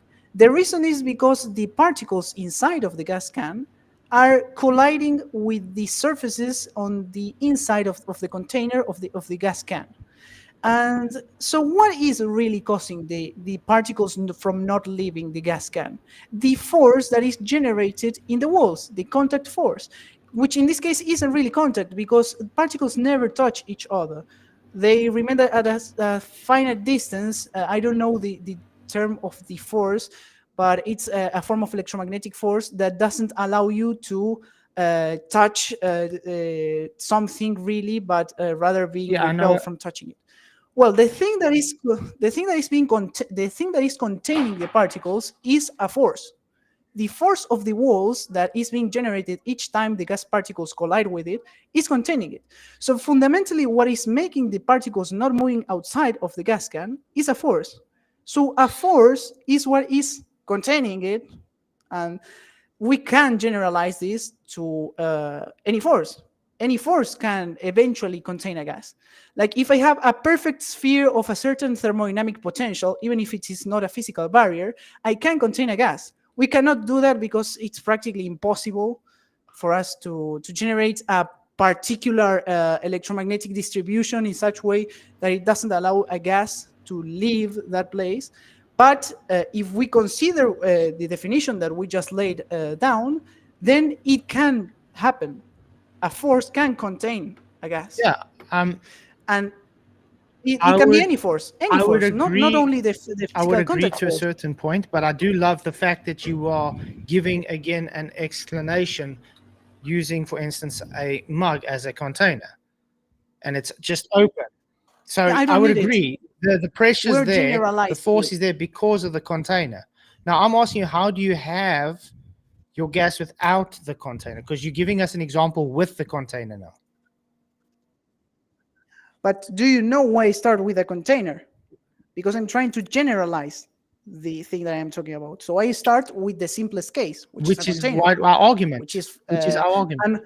and we deducted from that case that the force is the thing containing the matter inside of the gas Yes, can, but for example. can that force And exist? from My that, point we is, can but can that generalize force that exist force is without the contained. container? So you're saying, can that force contain it even if there are no physical walls? That's Yeah. what you're saying. Well, we have more than one force. No, in the but remember, universe. We don't only have the reason I'm contact asking force. is because your example now was using a container wall to denote the force. So if you're taking that container wall away now, you don't have that force to contain it because the container was the container.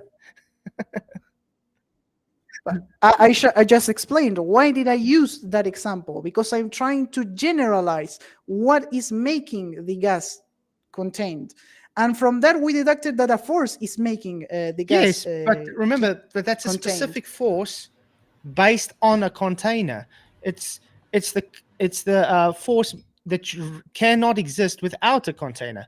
So if you're trying to take your example and say, well, I need to take the container away and just say a force is containing, you have to have a product for that force to exist. So if you're taking the actual Yeah. cause for the force away, you can't denote saying, I got force, because you've taken that cause away. Well, of course, if I take force will disappear, but there isn't just the contact force. There are a lot of different forces that do not depend on on direct contact of particles.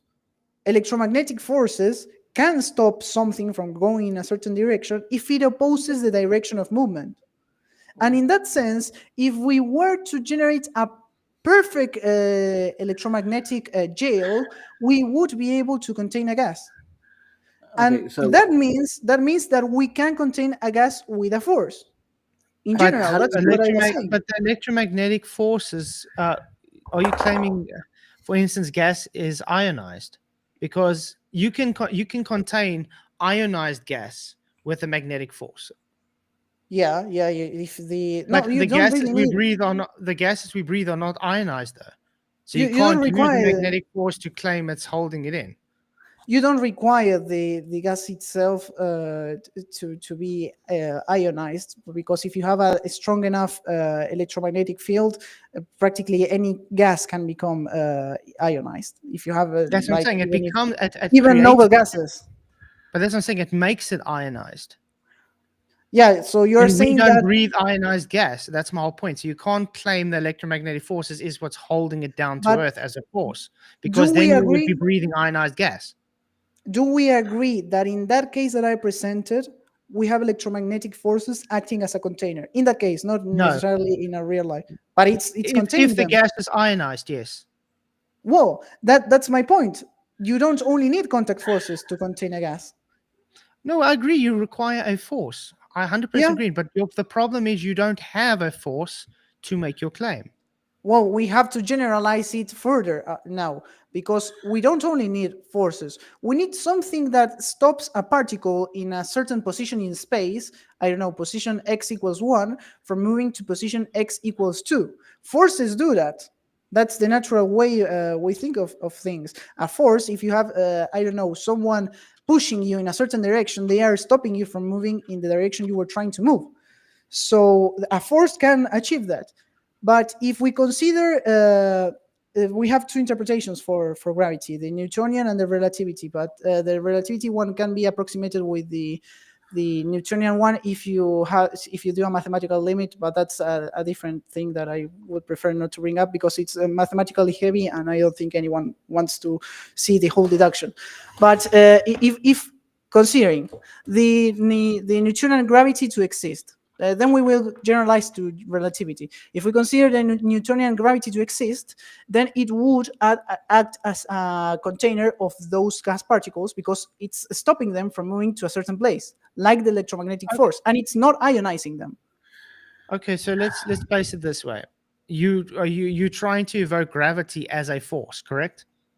Yes, we will generalize it with relativity now, but yeah. But gravity cannot be seen as a force thanks to general relativity. You would understand that too.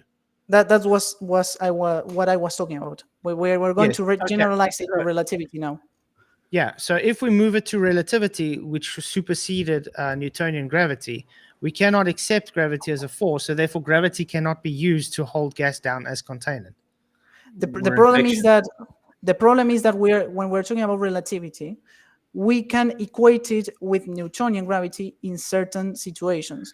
You know what? Why a black hole, for example, it cannot be modeled with a Newtonian gravity because it has a singularity, which is a position in which you consider infinite mass, and that cannot be explained by Newtonian mechanics.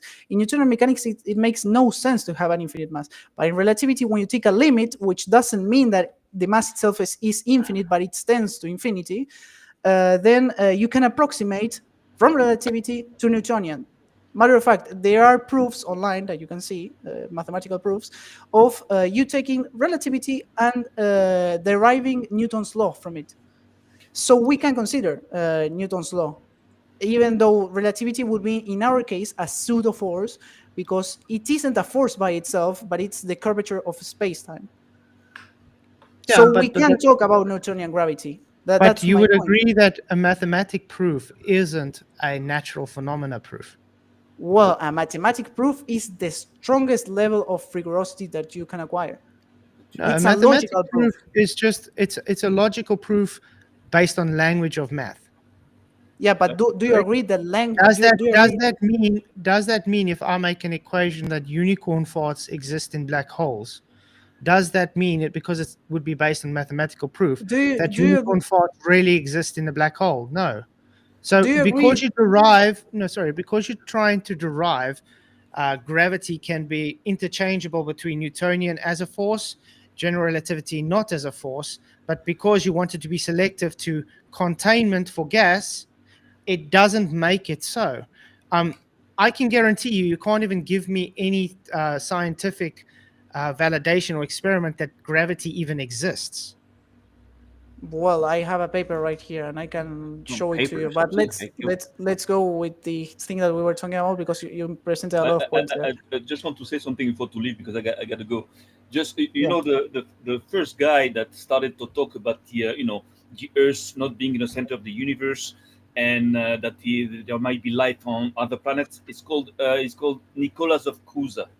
He's a Catholic German bishop, in 1440.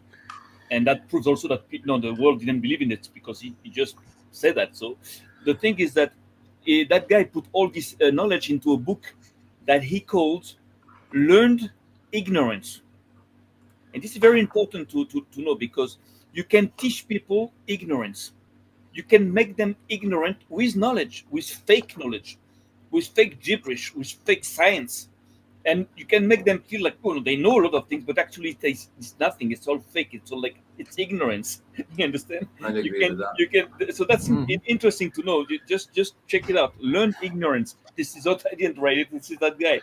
So yeah, be careful not to just I wanted Yeah. to say something. I do agree with that when it comes to certain things that are not science and are considered science, like sociology or something like that, and some areas of psychology that are considered science but are not. But I have a completely different view of that when it comes to physics. Well, That but, I don't completely disagree with you, but I do disagree with you when it comes to one area. but look, gravity doesn't exist. A lot of Disagree. sciences don't exist. The Big Bang doesn't exist. Space don't exist. So all that is also part of what you call, science and physics. But it's not. It doesn't No, exist. So you can but I jungle, do you can disagree about you that. can play with that all day long, but it's all fake. It's only Issue about issue is that imagination. I disagree. I disagree with that. I So know, of I course, I know. I fundamentally know have that. a different position than you. Obviously, I'm going to negate what you're saying because I have a different Yeah. position. I can I ask you? The guys in chat are asking what's your name because they really like you. I also like you, man. I think you are one of the best Globers that I've debated so far. Respect you, man. Really appreciate Yeah, it. yeah. No, And my name respect. is. I don't want to reveal my real name. I'm just Greed. Like people call me Greed. Okay, call him Not Greek, because guys. I'm But I'd love greedy to have you or on again sometime. Yeah. Can yeah, I ask yeah, one Yeah, there question you go. of, Nice to of meet him you. right quick? Can yeah. any of these experiments that you're talking about, like electrostatic forces or electric forces, can you develop any of these forces without physicality? In other words, the things that you're using to create an electrostatic force or an electric force, are they physical? Or can you create these forces without physicality? Well, Newton made that same question many years ago if a force can exist without a medium, because electrostatic forces and magnetic forces, for some reason, can stop objects from moving despite us not having a medium that makes that contact force. Because usually we think of forces as, I don't know, you pushing the wall. Then you're receiving a force from the wall that is the contact force. And we usually think of forces like that. But electromagnetic forces do not work that way. Gravity doesn't work that way. Even if you don't believe in it, hypothetically, it wouldn't work in that way. No, no, Okay, that's not what I'm asking. I'm asking, can you create an electrostatic force without any physicality? without an object that generates a magnetic field. Yeah. Well, I Do suppose they just not. appear out of nowhere, or you actually have to have some a magnet to create an electromagnetic force? You have to have a physicality of it to start with, right? Maybe by pure statistics, distortion at some place can exist without any object, like the space behaving weird at a certain place. But usually, you require an object causing that.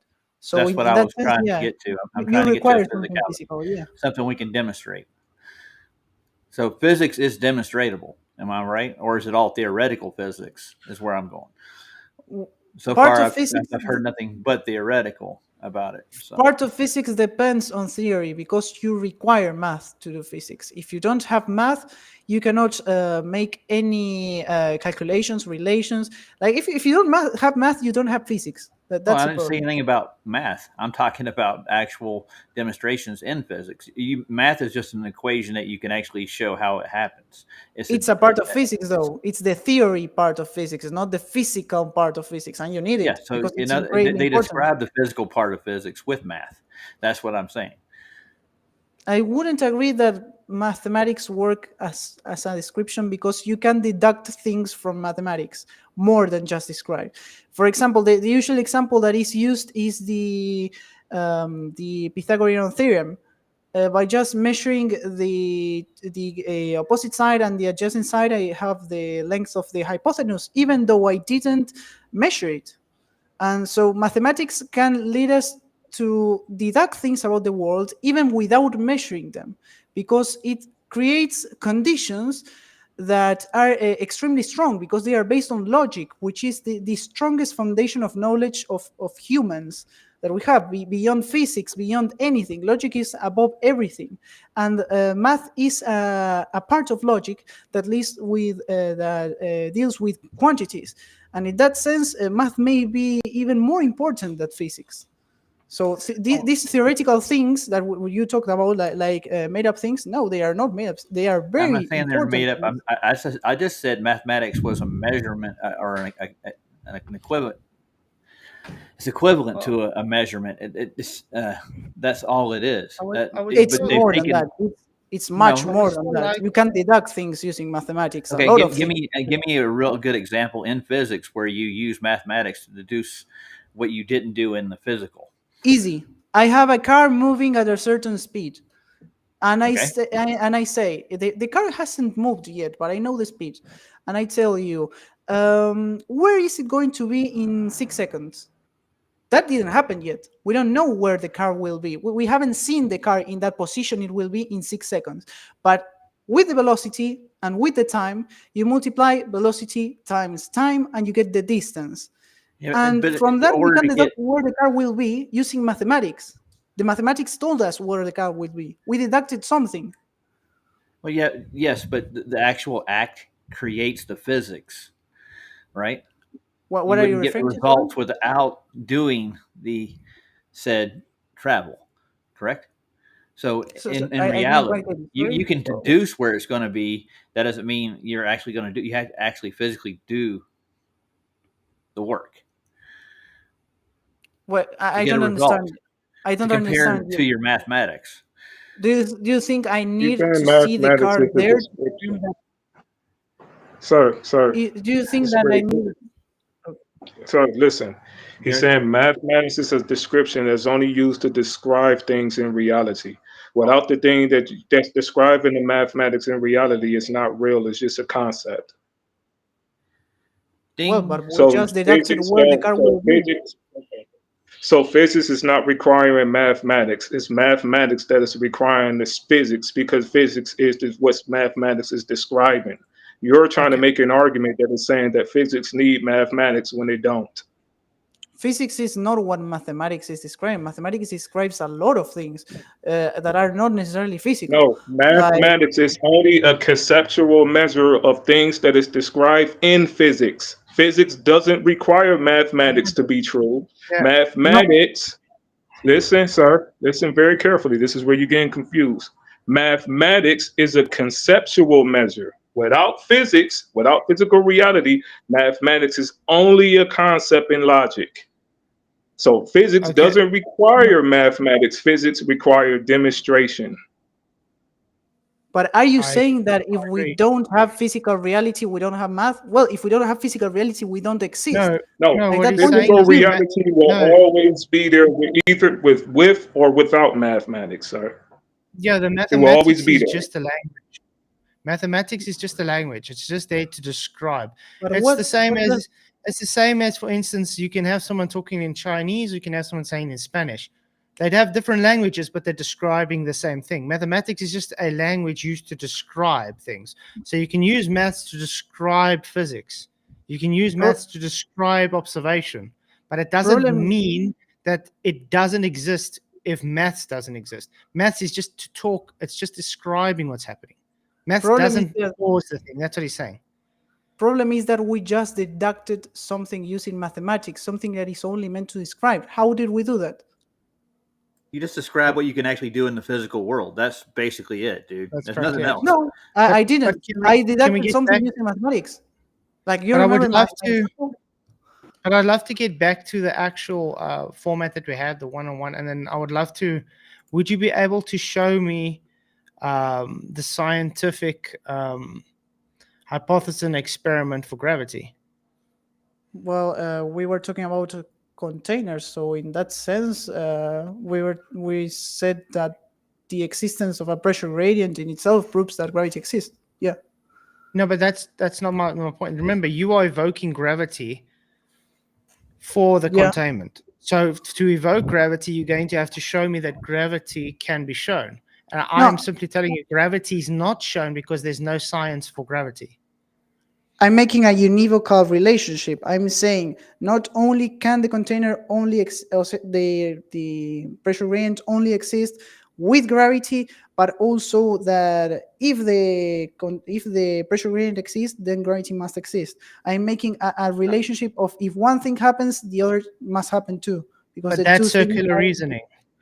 No, that's affirming that's an- begging the question. It's begging the question, affirming the consequence, circular reasoning. no, that's It's not an proving. It's not proving gravity exists. I can do exactly the same. Well, because unicorn farts exist in a black hole, therefore we have pressure gradients. So because we have pressure gradients, therefore unicorn farts exist in a black hole. Does that make logical sense to you? Yeah, but that's not what I was saying. I said that I have an implication that goes both sides. Those things exist. Like, for example, if you don't have the concept of, I don't know, if you don't have the concept of a being, you don't have the concept of a man. And if you have the concept of a man, you have the concept of a being. The same thing happens in my example with gravity. One thing depends on the other, and if one thing exists, the pressure gradient, gravity exists. No. No. You first have to prove gravity exists to make the argument that gravity is the cause for the pressure gradient.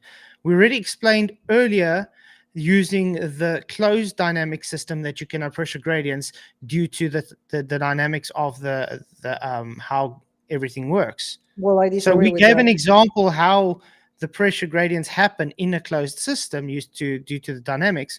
But now you are going and saying, well, guys, I believe gravity exists because of pressure gradients. But you can't have those pressure gradients without a container existing, even based on your original example of a force using a container. Now that's why I said what I said, Flatsoid, that we had to debate the topic of the pressure gradients because it's being relevant right now. And I was trying to respond to your point about the pressure gradient inside of your flat Earth.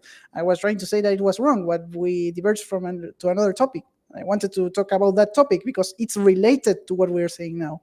The pressure gradient cannot exist even if we consider all the things that you said. And I wanted to make a hypothetical case considering all of those things and prove that still the system will reach equilibrium. And even if it does a lot of time, if it takes a lot of time to take equilibrium, we will see noticeable changes between the stage in which equilibrium is reached and the stage in which it is not. And that's what I was trying to talk about. So if we can go back to that topic that I didn't finish debating because I couldn't respond to your point, then it would be great because it is related to what we're saying. Because I'm saying that that pressure gradient can only exist with gravity, which means that we have to debate the other topic.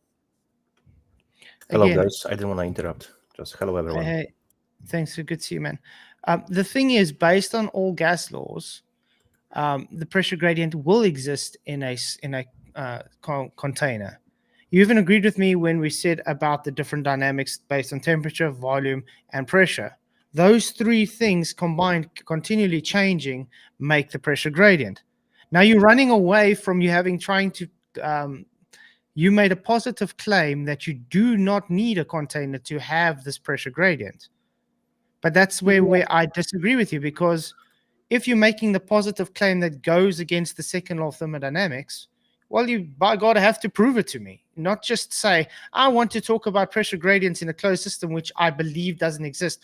Well, literally, that's what the thermodynamic principles say will exist. Because it is related to claiming that you need a physical container to contain gas. The fact that pressure gradients can only be generated with gravity necessarily implies that the problem that generates in flat Earth, that all pressure equalizes, must mean that gravity in real life must exist, because the other model isn't explaining it. That's the reason why I'm talking about the pressure gradients debate, because we need it for that case, for the case that we're talking about. Let's break it down like this. What is gas pressure? Don't go that far back. We don't need to establish every we single do, because gas pressure by definition requires containment, and you know this. So when you're trying to inference gas pressure without containment, you're literally violating what gas pressure is. No, not really. What's pressure? The definition, like the measurement of pressure. What is it in general? What PSI? PSI? No, pressure is force per unit. Force in general is pressure in general is force over units of area. I don't need a container containing the gas for the gas particles to hit me. I just need gas particles to hit me. Like I don't need the gas itself, dude. You need the area. I am the area. I am the area. I'm a person that has surface area, and the gas particles are hitting me, and that's pressure. I don't need a container for that to occur, for gases to hit me. Like, do you understand what I'm saying? Okay, let me Pressure put is this way. equal to pressure is equal to It's force going to over unit bugger of off area. into the vacuum that you say you have. It Well, has but to press the other direction too. Is this what Life you're is claiming? 3D. Is this what you're claiming? what? I This don't on, know on the screen. site. I don't know the image. I don't know where you took this from. So I It's cannot from say. Libertex Chemistry. Gas pressure. And what does it say? Because you took it out The of Earth's the blue. I atmosphere don't know. exerts a pressure, as does any other gas. Although we do not normally notice atmospheric pressure, we are sensitive to pressure changes, for example, when your ears pop during takeoff and landing while flying. When you dive underwater, gas pressure is caused by the force exerted by gas molecules colliding with surfaces of objects. You would agree with that? It's exactly what I said. The gases hitting your body. That's pressure in our case. So you would agree that there needs to be a container. No, that's an Otherwise, the uncertainty. gas will just escape. Well, that's a different debate, whether the gas will remain in a place or not. But if we the start same from a debate. place, if we start from a place in which we don't have a container, we have gravity or anything, and I have a little dude in the middle of nowhere with gas, that gas will expand. But during a certain time, he will have pressure, even though the gas will expand, because the gas particles are moving everywhere. Some of the gas particles that even some of them are escaping, some other of them will hit the guy because they are moving in every direction. Do you agree with that? Yes, gas moves in all directions. That's my whole point. That's why we require a container to exist for this force to happen. Well, and that's why we have to go back to the pressure gradients debate, because the fact that the pressure gradient can only be generated by gravity, which was my point, that we diverged from that point to another debate, is relevant to this. But I said, and it's if I still can the same return to that debate. topic, It's if the I can same return, debate. Wait, no, you're those trying to are run two different away. topics. You're trying to run away from the fact that you can't defend the claim of gas pressure without containment. No, I need to debate the pressure Yeah, gradients because to you will then have to deduct that demonstrate Pressure gravity. gradient that in comes physics off. again. Wait. Yeah, Well, this is then the thing I I'm am saying. talking. Pressure gradient comes after the gas pressure existing, and the gas pressure existing requires containment. Just like it says, pressure is defined as the force per unit area on a surface. So if you don't have a surface, you don't have gas pressure, correct? Yes, you are a surface. Great. I agree. And the ground is a surface. And as you said, Yeah. gas moves in all directions constantly. Yes. And the gas can only change direction with a force or a collision. With anything that stops it from moving for us to a certain place. It can be gravity, consider it relativity, but yeah. No, gravity is not a force. That's my whole point. Even especially based on relativity, it's not a force. I told you. So the gas. That you can. So my point is, the gas will hit, and it will just go out into space and never return. Well, so I just said like 10 minutes ago that you can deduct the Newtonian law for force derived based on gravity using relativity. So you can can't. use. You that. can't. The one is denoted as a force, and the one is denoted not as a force. They're It literally behaves- two opposites. It behaves exactly like a force if you do the necessary limit for one formula to become the other. So the behavior itself is the same. But that's a contradiction. You can't Why? have a. Okay, can something that's not a force act as a force?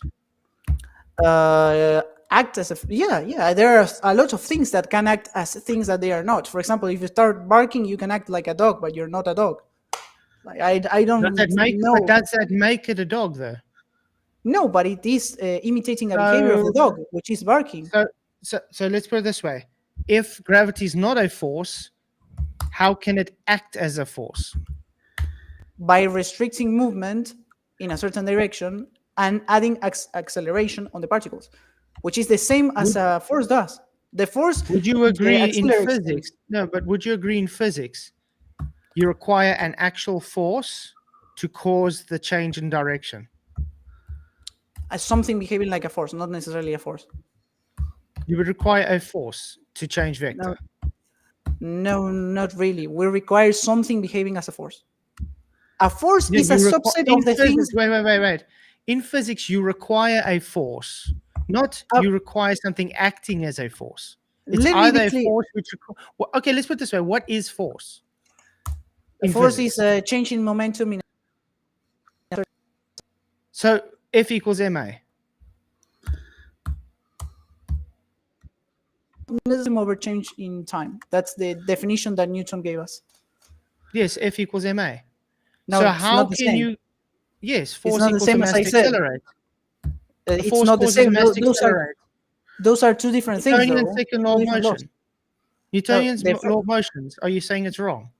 No, the first law defines force and then equals it to mass times acceleration. The definition of force is momentum, the change in momentum over the change in time, which is not the same as mass times acceleration. You equal to it I agree with by that. making a I agree with that. simplification. I can agree with that. So momentum requires a movement, correct?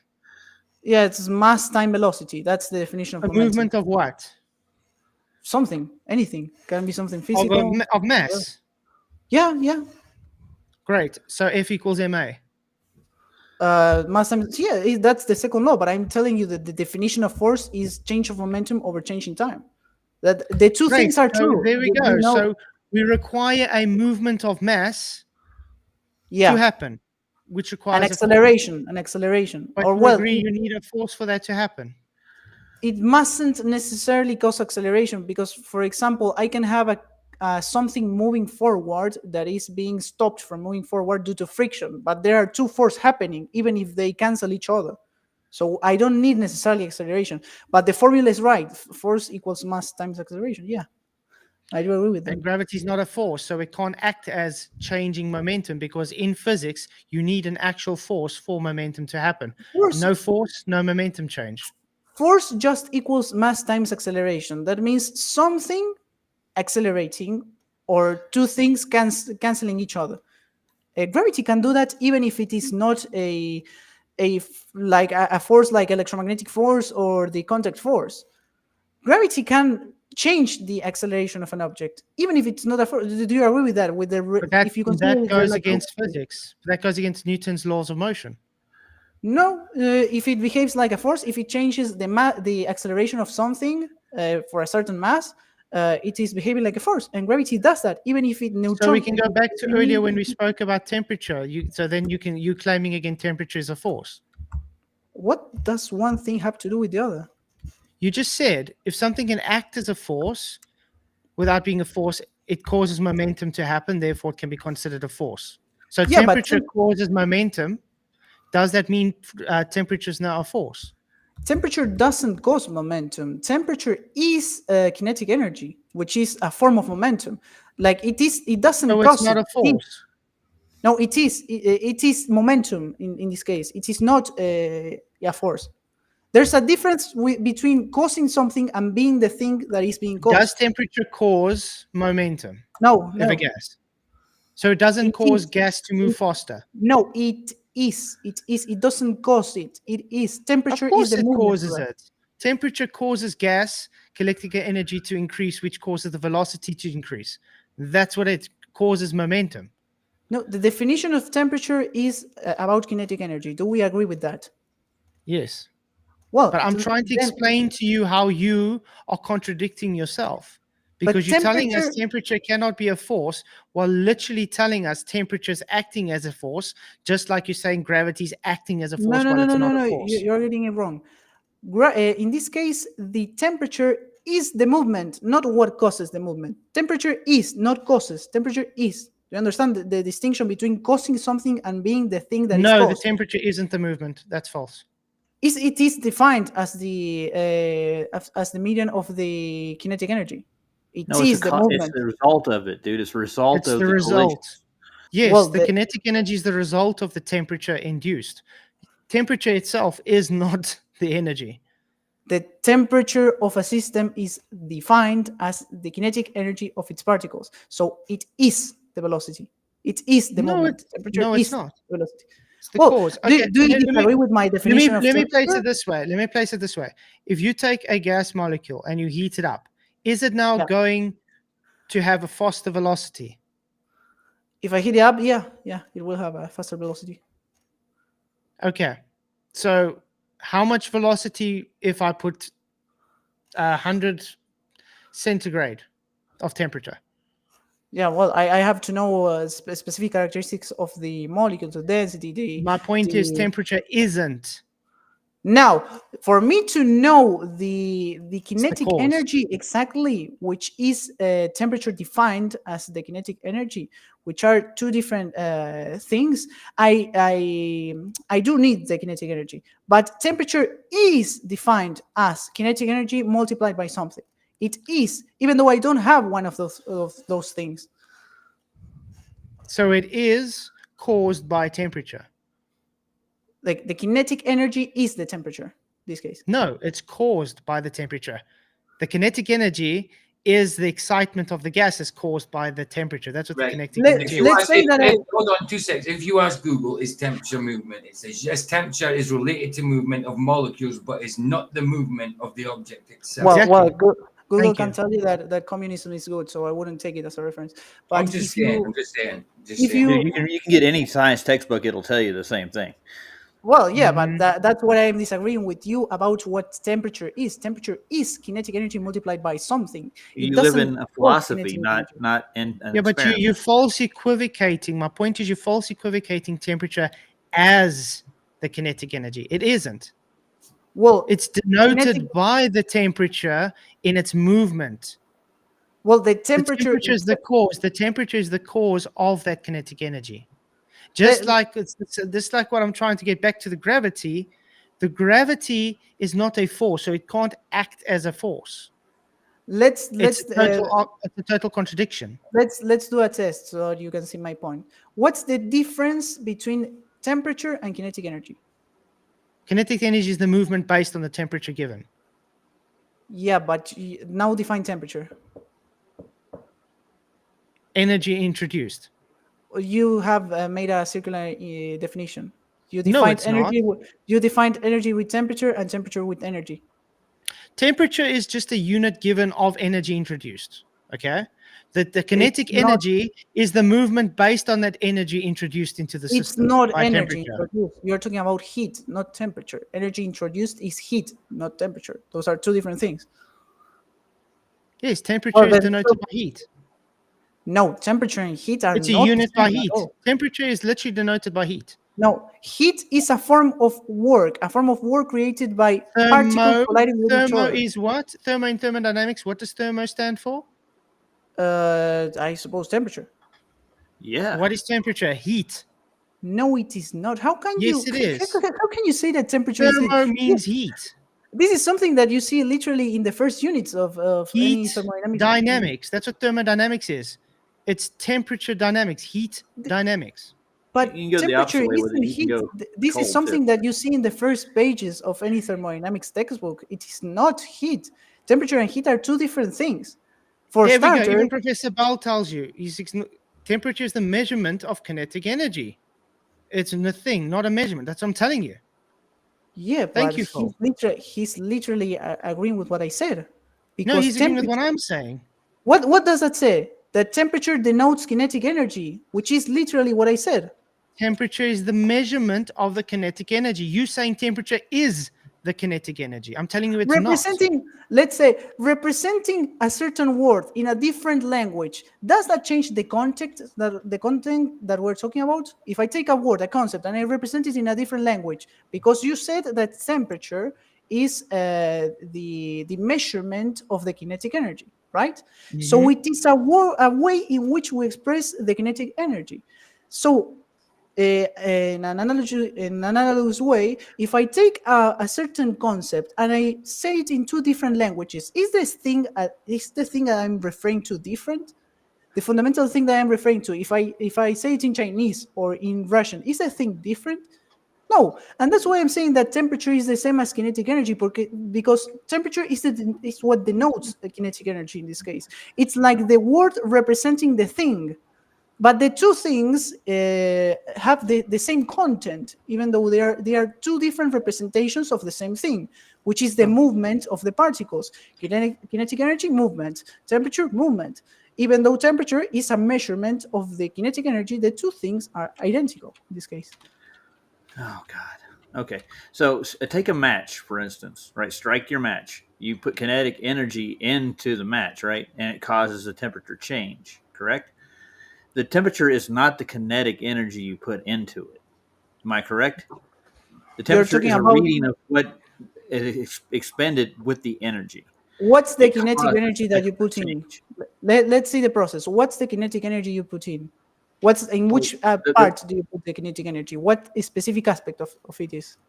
So the actual motion, when you actually strike the match across it, the speed in And which you do it actually causes the friction, which causes a temperature change. and what happens It's not when that? kinetic energy that you're measuring. You're measuring the end result of the kinetic energy. That's the And what? temperature. No, but what is happening when I am striking one surface with another? What's happening? You're causing Creating friction, friction. sir. I just said that. Now we're generating a force, and that force, what's happening there? The force is generating movement, and that movement causes the particles to move, and that movement that is generated is the kinetic energy and the temperature, because temperature is a measurement of kinetic energy. It's as simple as that. There's nothing So the kinetic deep energy caused about the it. temperature to change, or is it actually when you strike the match, the chemical reaction it has increases the temperature? You have It's not the temperature. two parts. The friction itself is generating the movement, and the movement is the temperature and the kinetic energy. And No, then when the chemical reaction happens, you also have movement happening, which is the kinetic energy. You have two processes in which you have temperature equals the kinetic energy. In the Not two processes exactly. No, the that you kinetic energy represented. is the cause of the temperature. It was No, cause and effect Remember, relationship. the temperature, again, I'm trying to say, the temperature is just the measurement of the kinetic energy. If it's a work. you introduce the heat, it gives, temperature, it gives them electrical movement, the kinetic energy. You understand that? Yeah, heat It's is just different from the temperature. temperature Yeah. is describing a unit based on the kinetic energy. The temperature But is what just is acting. temperature? What is temperature? Well, I just told you it's the kinetic energy. As But do simple as you that. introduce temperature by introducing heat? Temperature is the unit measure of heat, correct? No, heat and temperature are two different things. Heat is not a characteristic of an object. Heat is motion. Heat is when And you what's change. Like kinetic movement? Let's use the first law of thermodynamics. What's internal energy equal to? The change in internal energy. What is it equal to? The first law of thermodynamics. That's the simplest one. Yeah, it's no energy can be created or destroyed, only transferred or transformed. No, that's not the formulation. That's the first law. That's the first law of The thermodynamics. the original formulation is that internal energy equals work exchanged and heat exchanged. You can use any textbook that you want to prove that. Like take any textbook that you want. Yes, it's And you talk will see about that. work done, but that's what the first law is. No, not only work. Not energy only can be work. created. No energy can create it or destroyed. It can only be transferred or transformed. Which is that the first law of change in thermodynamics. which is that internal energy is equal to work done and heat. But Yes, work work done done and with heat. Heat work done dissipation. work done and heat then is the change in the internal energy of something. So work and heat are change. Temperature is not change. Temperature is the Temperature movement of is temperature is the measurement of the kinetic energy. You understand? Yeah, that was literally what I said like 5 minutes ago. That's what we're saying, but what we're saying is you saying it is temperature. Yeah, a word that refers to a concept, I don't know, a Chinese So word or a Russian word. when you apply heat to a system, is that work done? Heat can be considered a form of work, but by a rigorous definition, it is not. Because work is mechanical work usually, but heat would be work made by the difference in temperatures. Heat only happens when you have two different temperatures. That's You pretty do get obvious. heat in mechanical work too. I think Anything with we're friction. kind of over talking each other with, like, I don't know if it's a language barrier kind of thing, but we're kind of saying the same thing there. The only difference is we're trying to explain to you that you can't false equivocate gravity as not a force, but use it as a force. Well, by the definition that we use, we can consider it to act as a force. Do you remember the definition that we That's a used? philosophy, not a scientific proof. You Well, can't but use it as a force because in we can physics, prove. a force is what causes a mass to accelerate. And if And you're what claiming does gravity is not a force, you can't have it moving thing, a mass, because if you're claiming that, then you are literally going against the Newton's laws of motion. even if you don't believe in relativity, what does it claim about gravity? Relativity claims that nothing really moves in it moves in a geodesic path, but only appears to move in a straight line because of Okay. space and time bending. Okay, so from our perspective, it is changing the direction of things. And usually it makes orbits, for example, right? And those orbits are acceleration, are a form of acceleration. So gravity is causing a mass to accelerate. No. Going further gravity to be like a force, not a force, but like a force. Yeah, I can even show you the deduction in which you get from relativity to Newtonian gravity. It is not that hard. It's taking a limit of a certain quantity. The point is Newtonian gravity only works based on classical mechanics. General relativity doesn't work with classical mechanics because it works on the outer scale in space. You would agree? Newtonian mechanics is a subset of relativity. It's like relativity contains Newtonian mechanics as a particular case. Like in the case of thermodynamics, you have the three different types of system, right? And it contains the three different types of system as a case, a particular case. The same thing happens with relativity. It contains mechanics, it contains Newtonian mechanics, particularly gravity, defined as Newton did, as a particular case, as a subset, as a part of it. It isn't the same, but it is contained in the concept of relativity. If you take a limit, the proof of that is that if you take a limit, you get the exact same relation between the masses, the radius, and the force. The exact same relation. How can that happen when the two concepts are not related? Yeah, well, if the two things were unrelated, you wouldn't get that relation, and you would be right. I would say, yeah, Flatsu is right, but because we have that, I cannot say that you're right. The thing is, what you guys love to do is you false equivocate the two. It's literally polar opposites, and you want to claim on selectiveness when what suits what. If it does this, it has to be a force. If it does this, then it's not a force. Gravity cannot be both. Gravity can only be one or the other. What you're saying is you're saying general relativity on specifics can use it as a force based on Newtonian gravity, and gravity, which is selective. You cannot be a male and female at the same time. It's literally hypocritical. It's the same. Yeah. You cannot be a force and not a force at the same time. You can't choose to use a force and not a force at the same time. But it's a male either can one or the other. It would a male affect it can all act as across a the female, board even if they in aren't. both genres. Yeah, but what I'm saying is that in the case that you produce as an example, a male can act as a female even if they are not a female. In this case, we have a act as a female doesn't make force. them a. Yeah, that's great. They can act as a female. Doesn't make them a female, does it? Which is what I said. Great. So, can that acting female give birth to a baby? Well, but that's something restrictive to females. In this case, we have a Great. subset. So, what's restricted to a force? The change in acceleration of a mass isn't just restrictive of a force. So I cannot think of a particular thing that would show me something that's not a force that causes a mass to accelerate. Well, we just talked about relativity. That's a mathematical deduction. That's not an actual. Yes, it's a mathematical concept. We don't live in maths. Everything is a concept. We don't live in maths. Well, math defines how reality works. No.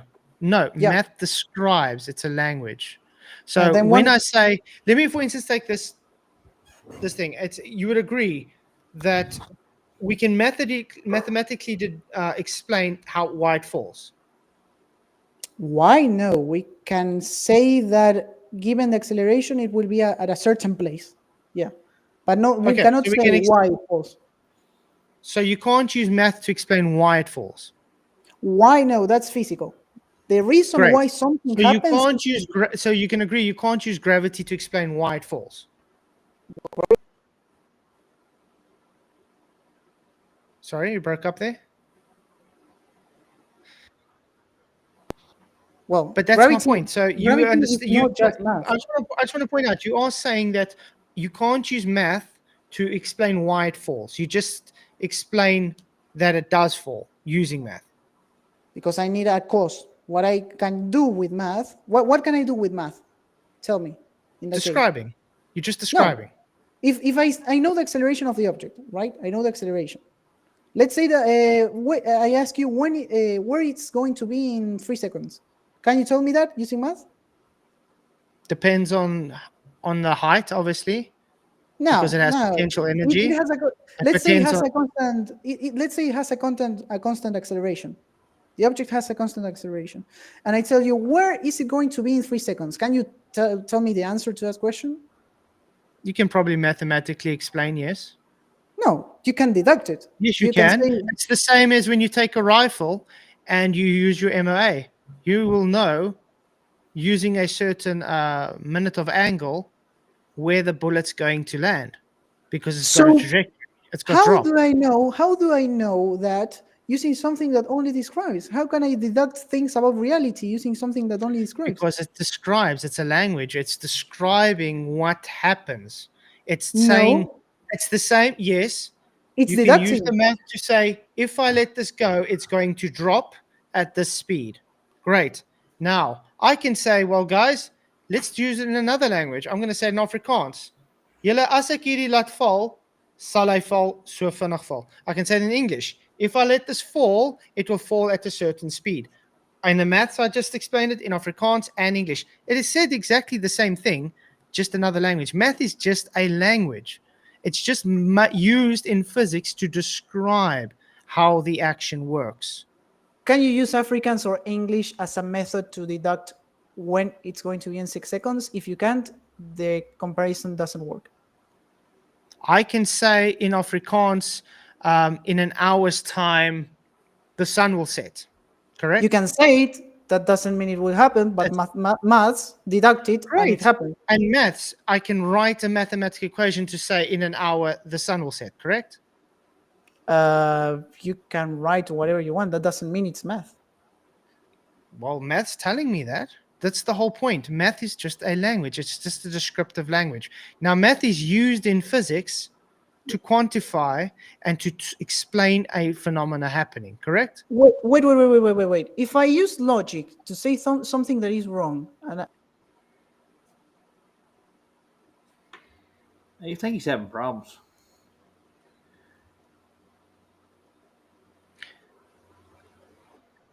Yeah. There we go. Okay, can you hear me? To produce a statement that is wrong, is logic falsified? So if you use logic to falsify, is logic falsified? If I use logic and I present a wrong statement using logic, like, I don't know, cats don't exist, and I use not, which is a logical operator, does that mean that logic itself is wrong? No, it just means your language used this wrong. Because Okay, your description goes against observation.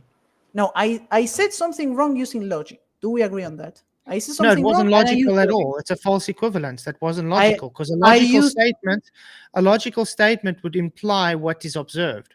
We don't observe what you applied, so it's not logical. A logical statement mustn't be true. I can say cats don't exist. The logical statement exists, even though it is not true when it comes to reality. The same thing you can do with math. Doesn't mean that math is wrong, nor that logic is wrong. And it also doesn't mean math is right, correct? Yeah, you can create whatever you want. So if you try and use maths like general relativity to explain the reason for this falling, it doesn't specifically mean that is the reason it falls. Yeah, but I just told you, math is not necessarily just descriptions. As I presented the case before, if you know the acceleration of that object and I tell you when it is going to be in 6 seconds, you know where it's going to be. Something that you cannot do if math were to be only a descriptor.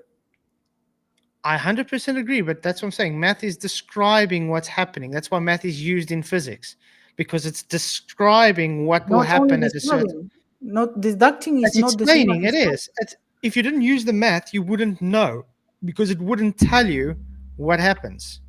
But the we're point I'm talking, trying to make is we're talking you about the can't deduction. claim.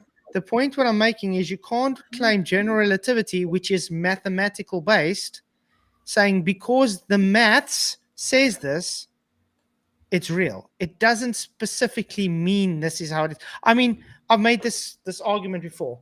I can mathematically tell you I have 2 cups in my hand now. Correct? I Yeah. can tell you that. But do I That's in not reality have 2 cups in my hand? What? Sorry, what part of it is mathematics apart from the fact that you're using numbers? That has nothing to do with mathematics. Oh yes, numbers are maths. Is numbers Well, not maths? But logical operators are also logic. You can do the same example with logical operators. Well, Then you okay, will let's do it define this way. logic. It makes no Let's sense. do it this way. You can't see my hands now, but I'm telling you guys, I have 2 cups in my hand. I have 1 cup and I plus another cup in my hand. Mathematically, that works. I have 2 cups in my hand, correct? That's a statement. That's not math. I can create That any is statement math. I want. 1 but plus I can, 1 is math. Whether you accept No. it or not, that's math. That's a number and a sum. Those are mathematical symbols. That doesn't mean it's math. It's But math. well, then any Just like logical F equals MA, F equals MA is a math, correct? any logical symbol is logic. Do we agree with that? The symbol not, for example, when we Yes. are seeing logic. Well, then F I can equals MA represent. is math. Wait. F equals MA is math. It's an equation. Yeah, I would Which say is math. It's a part of math. It is not identical with the Just like entire 1 branch plus of 1 is a mathematics. part of math. That's the whole point I'm making. As symbols. So as you can symbols. use an equation. You can use an equation or a derivative or whatever you want. It's part of math. Does that specifically make it reality? No, it doesn't. Can I ask one It question? describes things, but Yeah, it doesn't but make it the reality. description is wrong, not the mathematics. Do you realize that? Your description is wrong, not the mathematics. Ask one question. What else can you use to say the outcome of how many you have in the hands? If you have in one hand 1 cup, and in second hand you have second cup. So what else you can use to say the outcome of that, if not math? One part of your example, sorry. Wow. You I have just had 2 to, cups. I just had to You do a have video 2 cups. verification 1 to get cup it. in one hand and Sorry? 2 cups. Yeah. You have 1 cup in one hand and second cup in second hand. What else you can use to give the outcome of how many you have totally in both hands if you will not use math? Yeah, but you're just talking about No. Simple question. What else can you can use? can you let me answer? Can you let me answer? Because there's a problem there in the deduction that you're trying to make with the question. You're using a description in this case, and then for the description, you are talking about numbers. That doesn't necessarily mean that you are doing mathematics. You think that just saying I have 2 cups, does that mean that I am doing mathematics of some kind? I don't know how many cups I have asked you. Well, that's you can nonsense. use? That's nonsense saying that that's mathematics, and the deduction that you're trying to make is nonsense. That's why I'm No, saying it's that the question is pure wrong. sense, because you cannot answer this question with your line of logic, because it would lead. You would have to say it's mathematics. No, That's why you avoid it. That's the very thing simple. you presented is a red herring and is wrong, just as I presented right now. Okay, mathematics is red herring. Okay, I take your point. No, Perfect. I am using numbers, so I am doing mathematics. I am saying I have 2 cups, so I am doing mathematics. Do you think that? How else would you deduce that you'd had 2 cups, or figure out how many cups there were in the first part if you didn't use mathematics? I am just saying I have 2 cups. That doesn't mean I'm doing mathematics. Look, my friend, it's really very basic. So if you can't get the basics, how we can get to the more complex things? If we even disagree on the basics. Well, I disagree because you're saying that using numbers to represent things is mathematics. But no, you're just using numbers. It's mathematics. Okay, Grant, thank you for conceding. Thank you very much. It's the actual definition of the word, dude. No, and that's hard to find. Okay, but let's get to the point quickly because I've got to end the stream though. I just want to It's get to much the point. more We've got to end the screen, unfortunately. I really did enjoy this chat, though, even though we do have major disagreements. The fact is, just because you want to, how can I say, claim general relativity, it doesn't make it reality. That's the whole reason why I asked, would you be able to point a scientific hypothesis and experiment showing gravity? Obviously, that's a whole different debate because there is no science for gravity and that can be proven. But Disagree. would you like to debate that next time? Well, I don't have much time because I'm Yeah, no, next very time busy because I got to studying. end the screen now anyway. Yeah. I'm very busy studying, but maybe I can hop on Awesome. in Whenever stream sometime, but I don't know. you're free to come, man, because I do stream practically every night, and I do appreciate you, and I think you're very respectful. So As big as ups long as to you, the man. disagreement, as long as the disagreement is polite, I have no issues. Yes, Right? yes, agreed. And I really do like you, man. So Yeah, really it's do appreciate your respect. At least he's respectful. So Agreed. I do respect you. He Polite. said I couldn't debate some of my points at the start because we wanted to talk about many different topics. I really wanted to Maybe- talk about the pressure gradients because that's the Well, we thing I can most, catch on that again know the most. sometime if you want to. We can Okay. always do that again sometime. It's just Okay. it kind of that- got into. Do we agree that that debate wasn't resolved? Because Yes, we have agreed. to. I agreed Yeah. it wasn't resolved. Okay.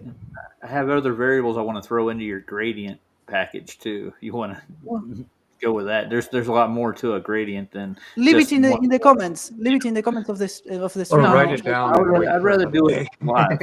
I want- Yeah, but the Yeah. problem that do the you- problem of doing things in live is that I have to improvise a lot because I don't have time to write and to think and to use a lot of different tools that I would rather prefer to use when I'm writing, for example. That's the problem with lives and with live I debates. just want to. I'll give you some find right here. out. Right? People are asking, do you have a YouTube channel or anything they can? No, I have nothing. I just hop on in stream because I saw your stream. Okay, but it's great that's having it. you on, man. So yeah, Okay. I think Yeah, and kudos to you because you were very patient with us, and not yapping like usually. So you are German. Kudos to you again, because that's really rare. Appreciate you, man. Appreciate you guys coming in. Sorry, guys, I do have to end it here, unfortunately. I gotta go, but I am alive again tomorrow night. So make sure to come again. It's really, really awesome. And yeah, dude, all the best. Many blessings and appreciate everybody's support. Just hit the likes on the way out and make sure that everybody watches the stream. Cheers, guys. Oh, also, Jesus Amen. is king. Amen. Amen. Agree with